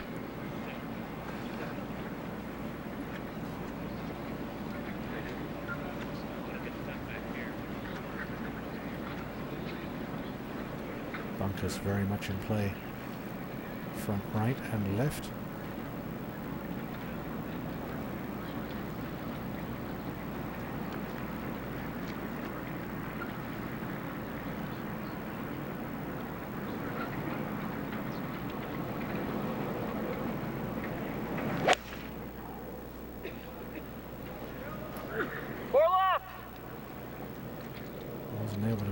to his right side very easily going up that slope, and it's gone left.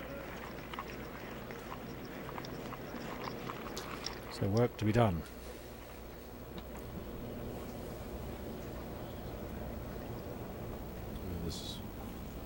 This is what you're referring to. There is Phil coming out at 7:30 this morning to watch that moment of history. Gary Player joining Arnie and Jack for the first time as Honorary started the big three some 7 hours before his tee time.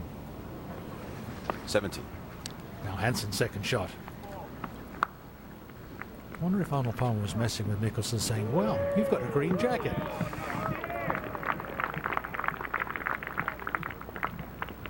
Hansen has played a beautiful approach as we check out that first page of the leaderboard. Paul Lawrie, who's had his ups and downs in his career, has been fought back for the last couple of years and nicely placed. 3 under. As we go to 18. And Bubba, how is he going to shape this one, you think, Nick? I have no idea, Jim. There's a degree of uncertainty to exactly where this golf ball is going to finish. And flies it into the bunker. That's 298, that bunker, folks. He likes to fade it. A little. I would think this would be a hard tee shot for him. And here's Cabrera.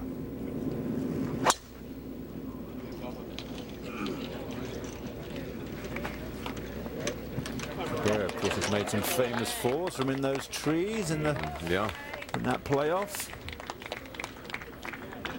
Never forget that startled look when in the playoff it rattled off a tree and ricocheted back into the fairway, made a 4, went on the win, of course, the very next hole. Westwood setting the mark at 5 under par.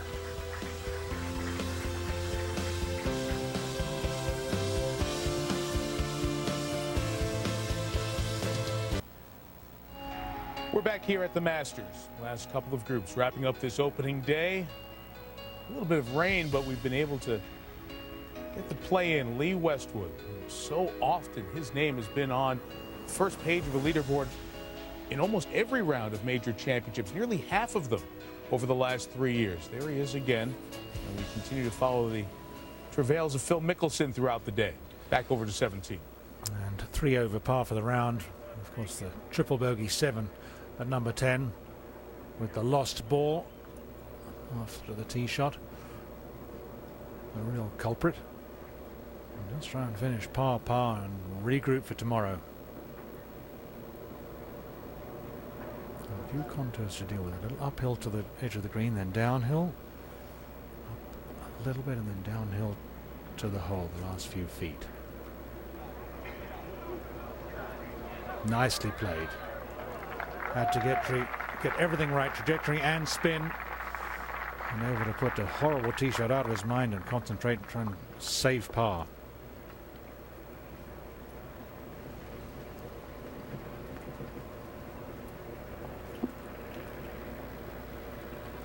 Check the alphabetical scores for the field. Westwood leading at 5 under.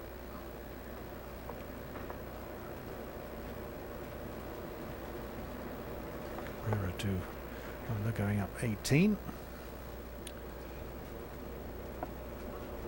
And you see the players taking their time on the green at 17. They wander around different angles, trying to sum up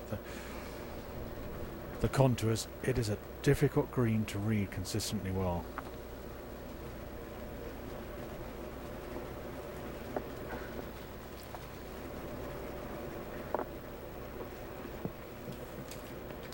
Mayhem.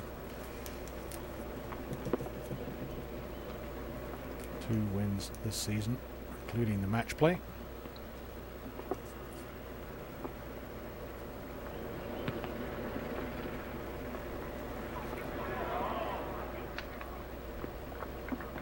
I'm confused about that.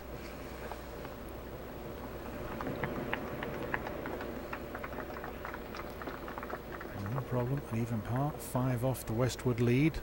Long way to go. But not a single birdie on the second 9.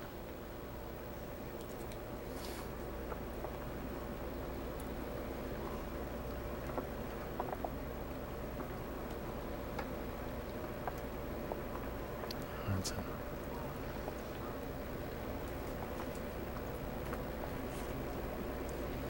Yeah, Peter's been working very hard on this range of putt, Peter. He said he was 150th last year. Now he's in the top 5.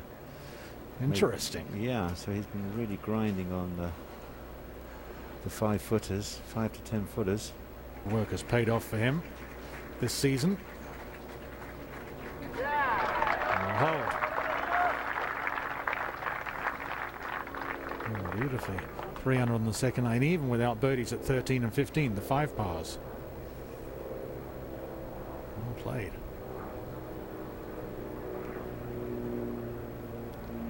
Shouldn't be a problem for Phil. The problem is that he's already 3 over par.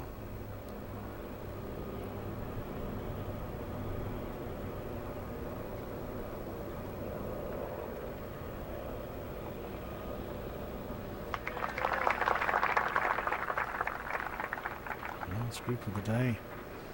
We're going to follow Phil up number 18. We'll go there.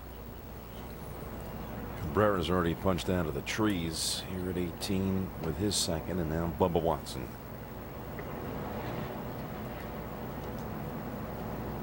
Well, an A time for Bubba. Oh my goodness, Bubba.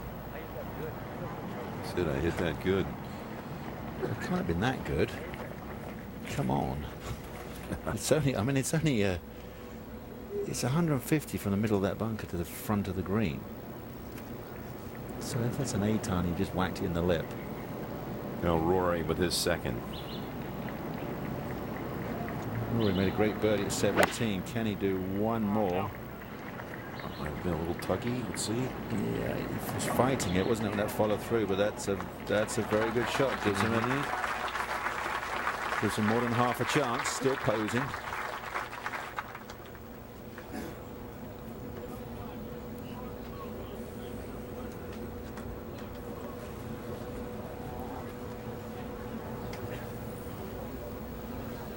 Well, if it's only that lip is fine to get over. He must have just caught it when he got it. Ball, sand. Either just de-lofted it to death and then belted it into the lip.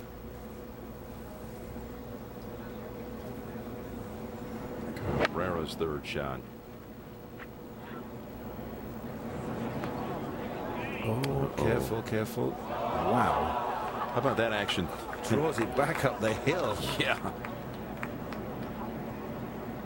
He once said there are only 2 shots in golf that make me nervous. One is the first shot of the tournament at Augusta. The other is the first shot on my home course in Cordoba in Argentina. Today, first shot of the tournament, he hit the fairway but made 6. Yeah. He came back just as we've seen Keegan Bradley do, and Rory coming back from an opening double. Here's Hansen on the tee at 18.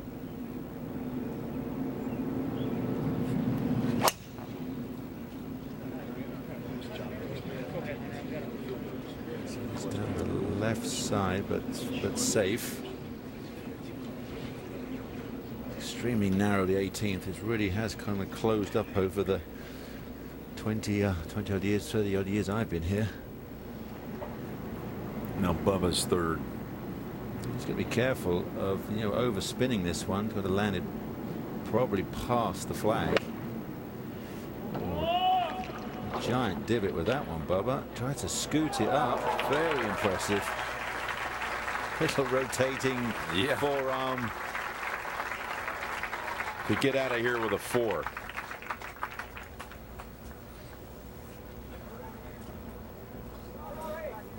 You know, Jim, really, with such a small cut at the weekend, I mean, that's the guys with the field so tightly packed. That's number 1 priority for a lot of players here. They just make the cut. You could quite easily be, never know, 4 or 5 back. Unless those Westwood and Oosthuizen or Hansen go crazy tomorrow, but more than likely going to be pretty jam tight. Phil found something wrong with his driver here. Oh, that doesn't sound good. He's cracked the face. Yeah, that doesn't sound right. Sounds a bit tinny. I don't know. He's not concerned about it.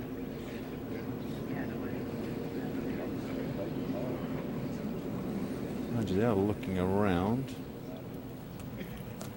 Ah, a ray of sunshine.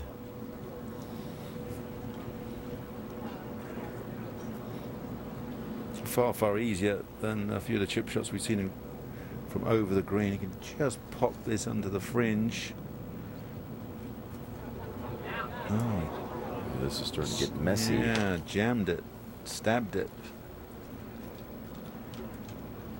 It's one of the things I used to practice here. I used to practice a 1-yard chip shot, a 2-yard chip shot, and a 3-yard chip shot. See if it could land exactly on the number. Now he can have this replaced. Yes.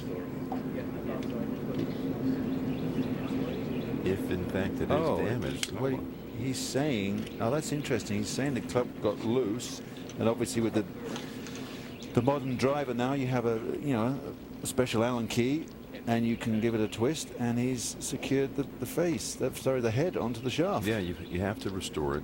You can only restore it to its original state. Amazing. That used to take a day in my day. You had to re-glue it. 24-hour glue, all those sort of things.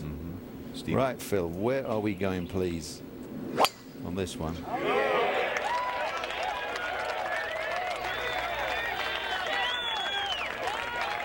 Well, maybe that was all that's wrong with it. A little turn of the notch. Stephen Cox from the Masters Rules Committee was the one who came out and helped clarify that.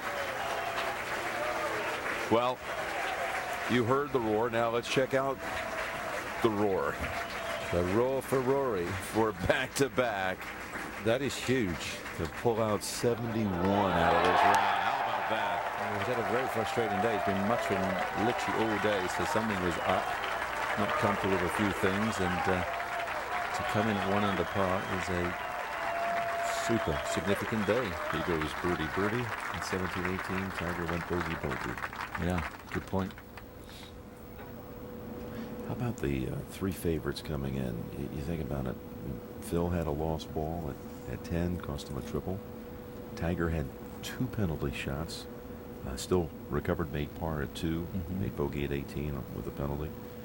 McIlroy had the opening double bogey and a ball in the water on 13. Well, that's impressive to get in at 1 under for Rory with all of that going on. And as Tiger said, he was grinding hard. He couldn't really got anything else out of the day. Now that's for par. That is some 4. You're kidding me. Round of 69 for Bubba.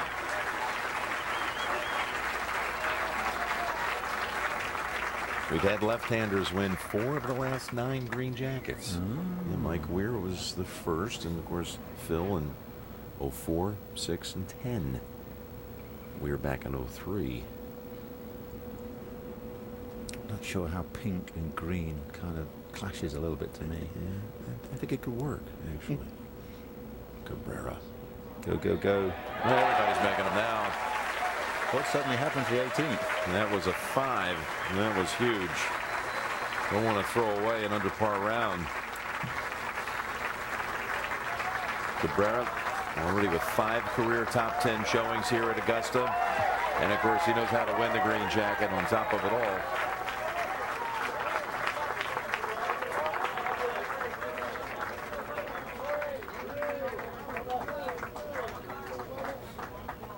Having won here back in 2009. So now we're down to just the final group of 3. Mickelson, Mahan, and Hansen. What'd you think the odds were when they teed off today that they'd get it finished? The whole field would come through here.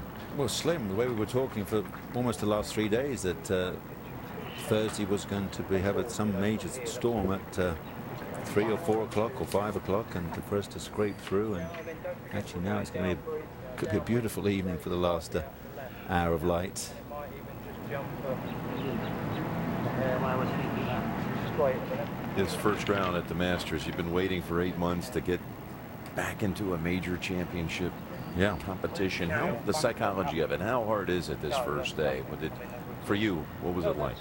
No, I agree with a lot of guys who say what Lee Westwood was saying, that as soon as the PGA is finished, you start thinking of the Masters, you start thinking of your preparation. On the right edge of the towers, even if it just finished just right to that, would be okay. Now, the fascinating thing about Peter Hansen is he cannot, in his words, I cannot visualize curved shots. All I can see is a straight shot. So you're lucky devil if you can hit it dead straight.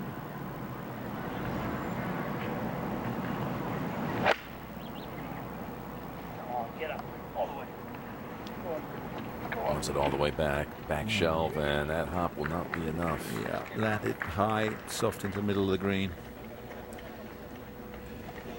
Of course, the winds died down too. This hole had been playing with pretty significant jet stream behind it for a good chunk of the afternoon. Not now. Slight breeze favoring you. Hunter Mahan. So Hunter has had his ups and downs. Now it looks like another bit of a negative coming up the last. Oh, scrapes over, so he'll take that. Not many times you get a chance to see the eyes behind Hunter Mahan out on the golf course. That's without true. The shades. Man who won the match play event back in February, beating Zach Johnson, Waya Yang, Steve Stricker, Matt Kuchar, Mark Wilson, and Rory McIlroy in the finals, and then won again last week in Houston. Yeah, the hottest player on their first quarter of the season. Now here's Phil. He's hit 7 greens today.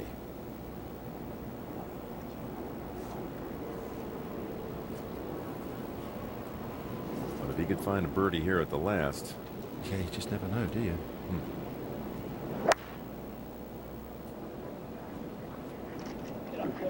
Get up.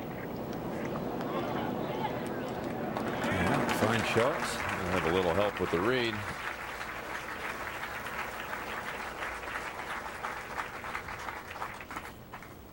So as the last group comes up 18, you saw the stat on Mickelson and the number of greens he's hit, real-time scoring, live video, news, all the stats on all your favorite players today. You can check them out at masters.com.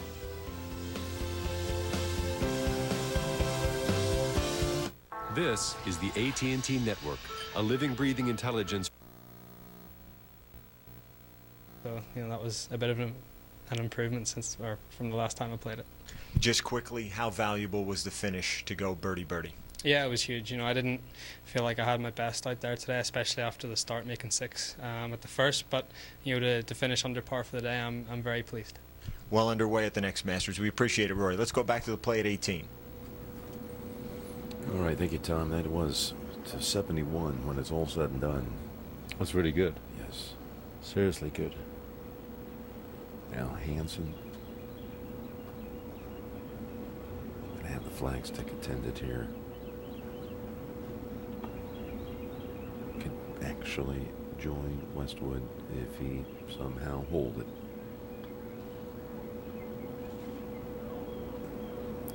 It's a great try. Oh, it is. Just beautiful putt. He is a guy that I don't think here in the States people are familiar with his talent. He made the European Ryder Cup team back in 2010. Just a good solid player. Yes, he is.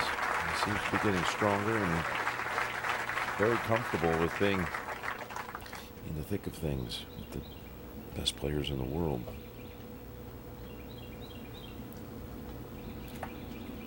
Ties Oosthuizen for the second best round of the day, 68.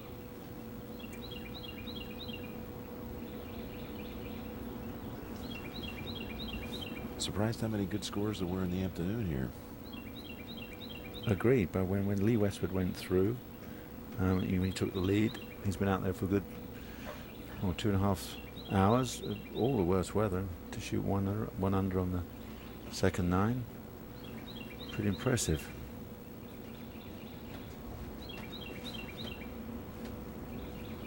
Hunter has this for 71. Get there.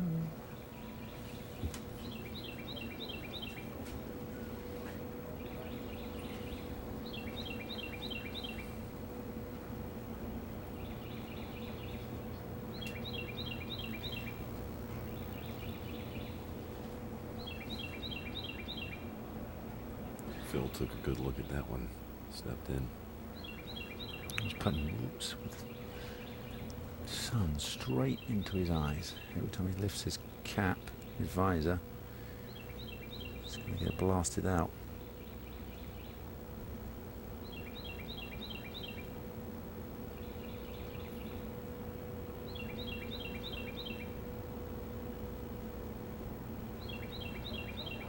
For birdie. Oh, look at this.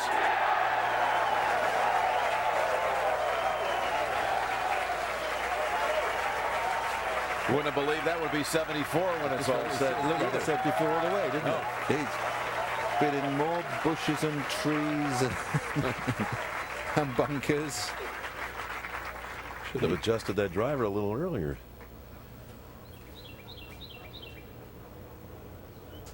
I'll put a smile on his face. Yeah, 74 is definitely not out of it. Most important thing is to make the cut tomorrow.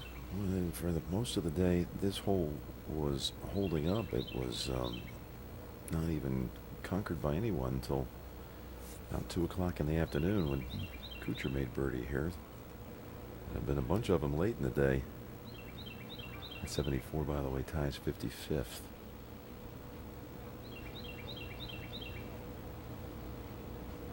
Mahan with a round of 72. And everyone's in. Led by Lee Westwood. 72 tied for 29th.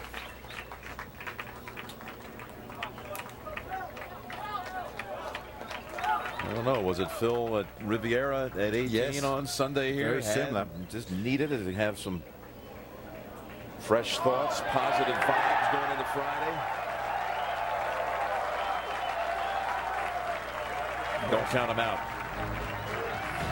It's 74 with a triple.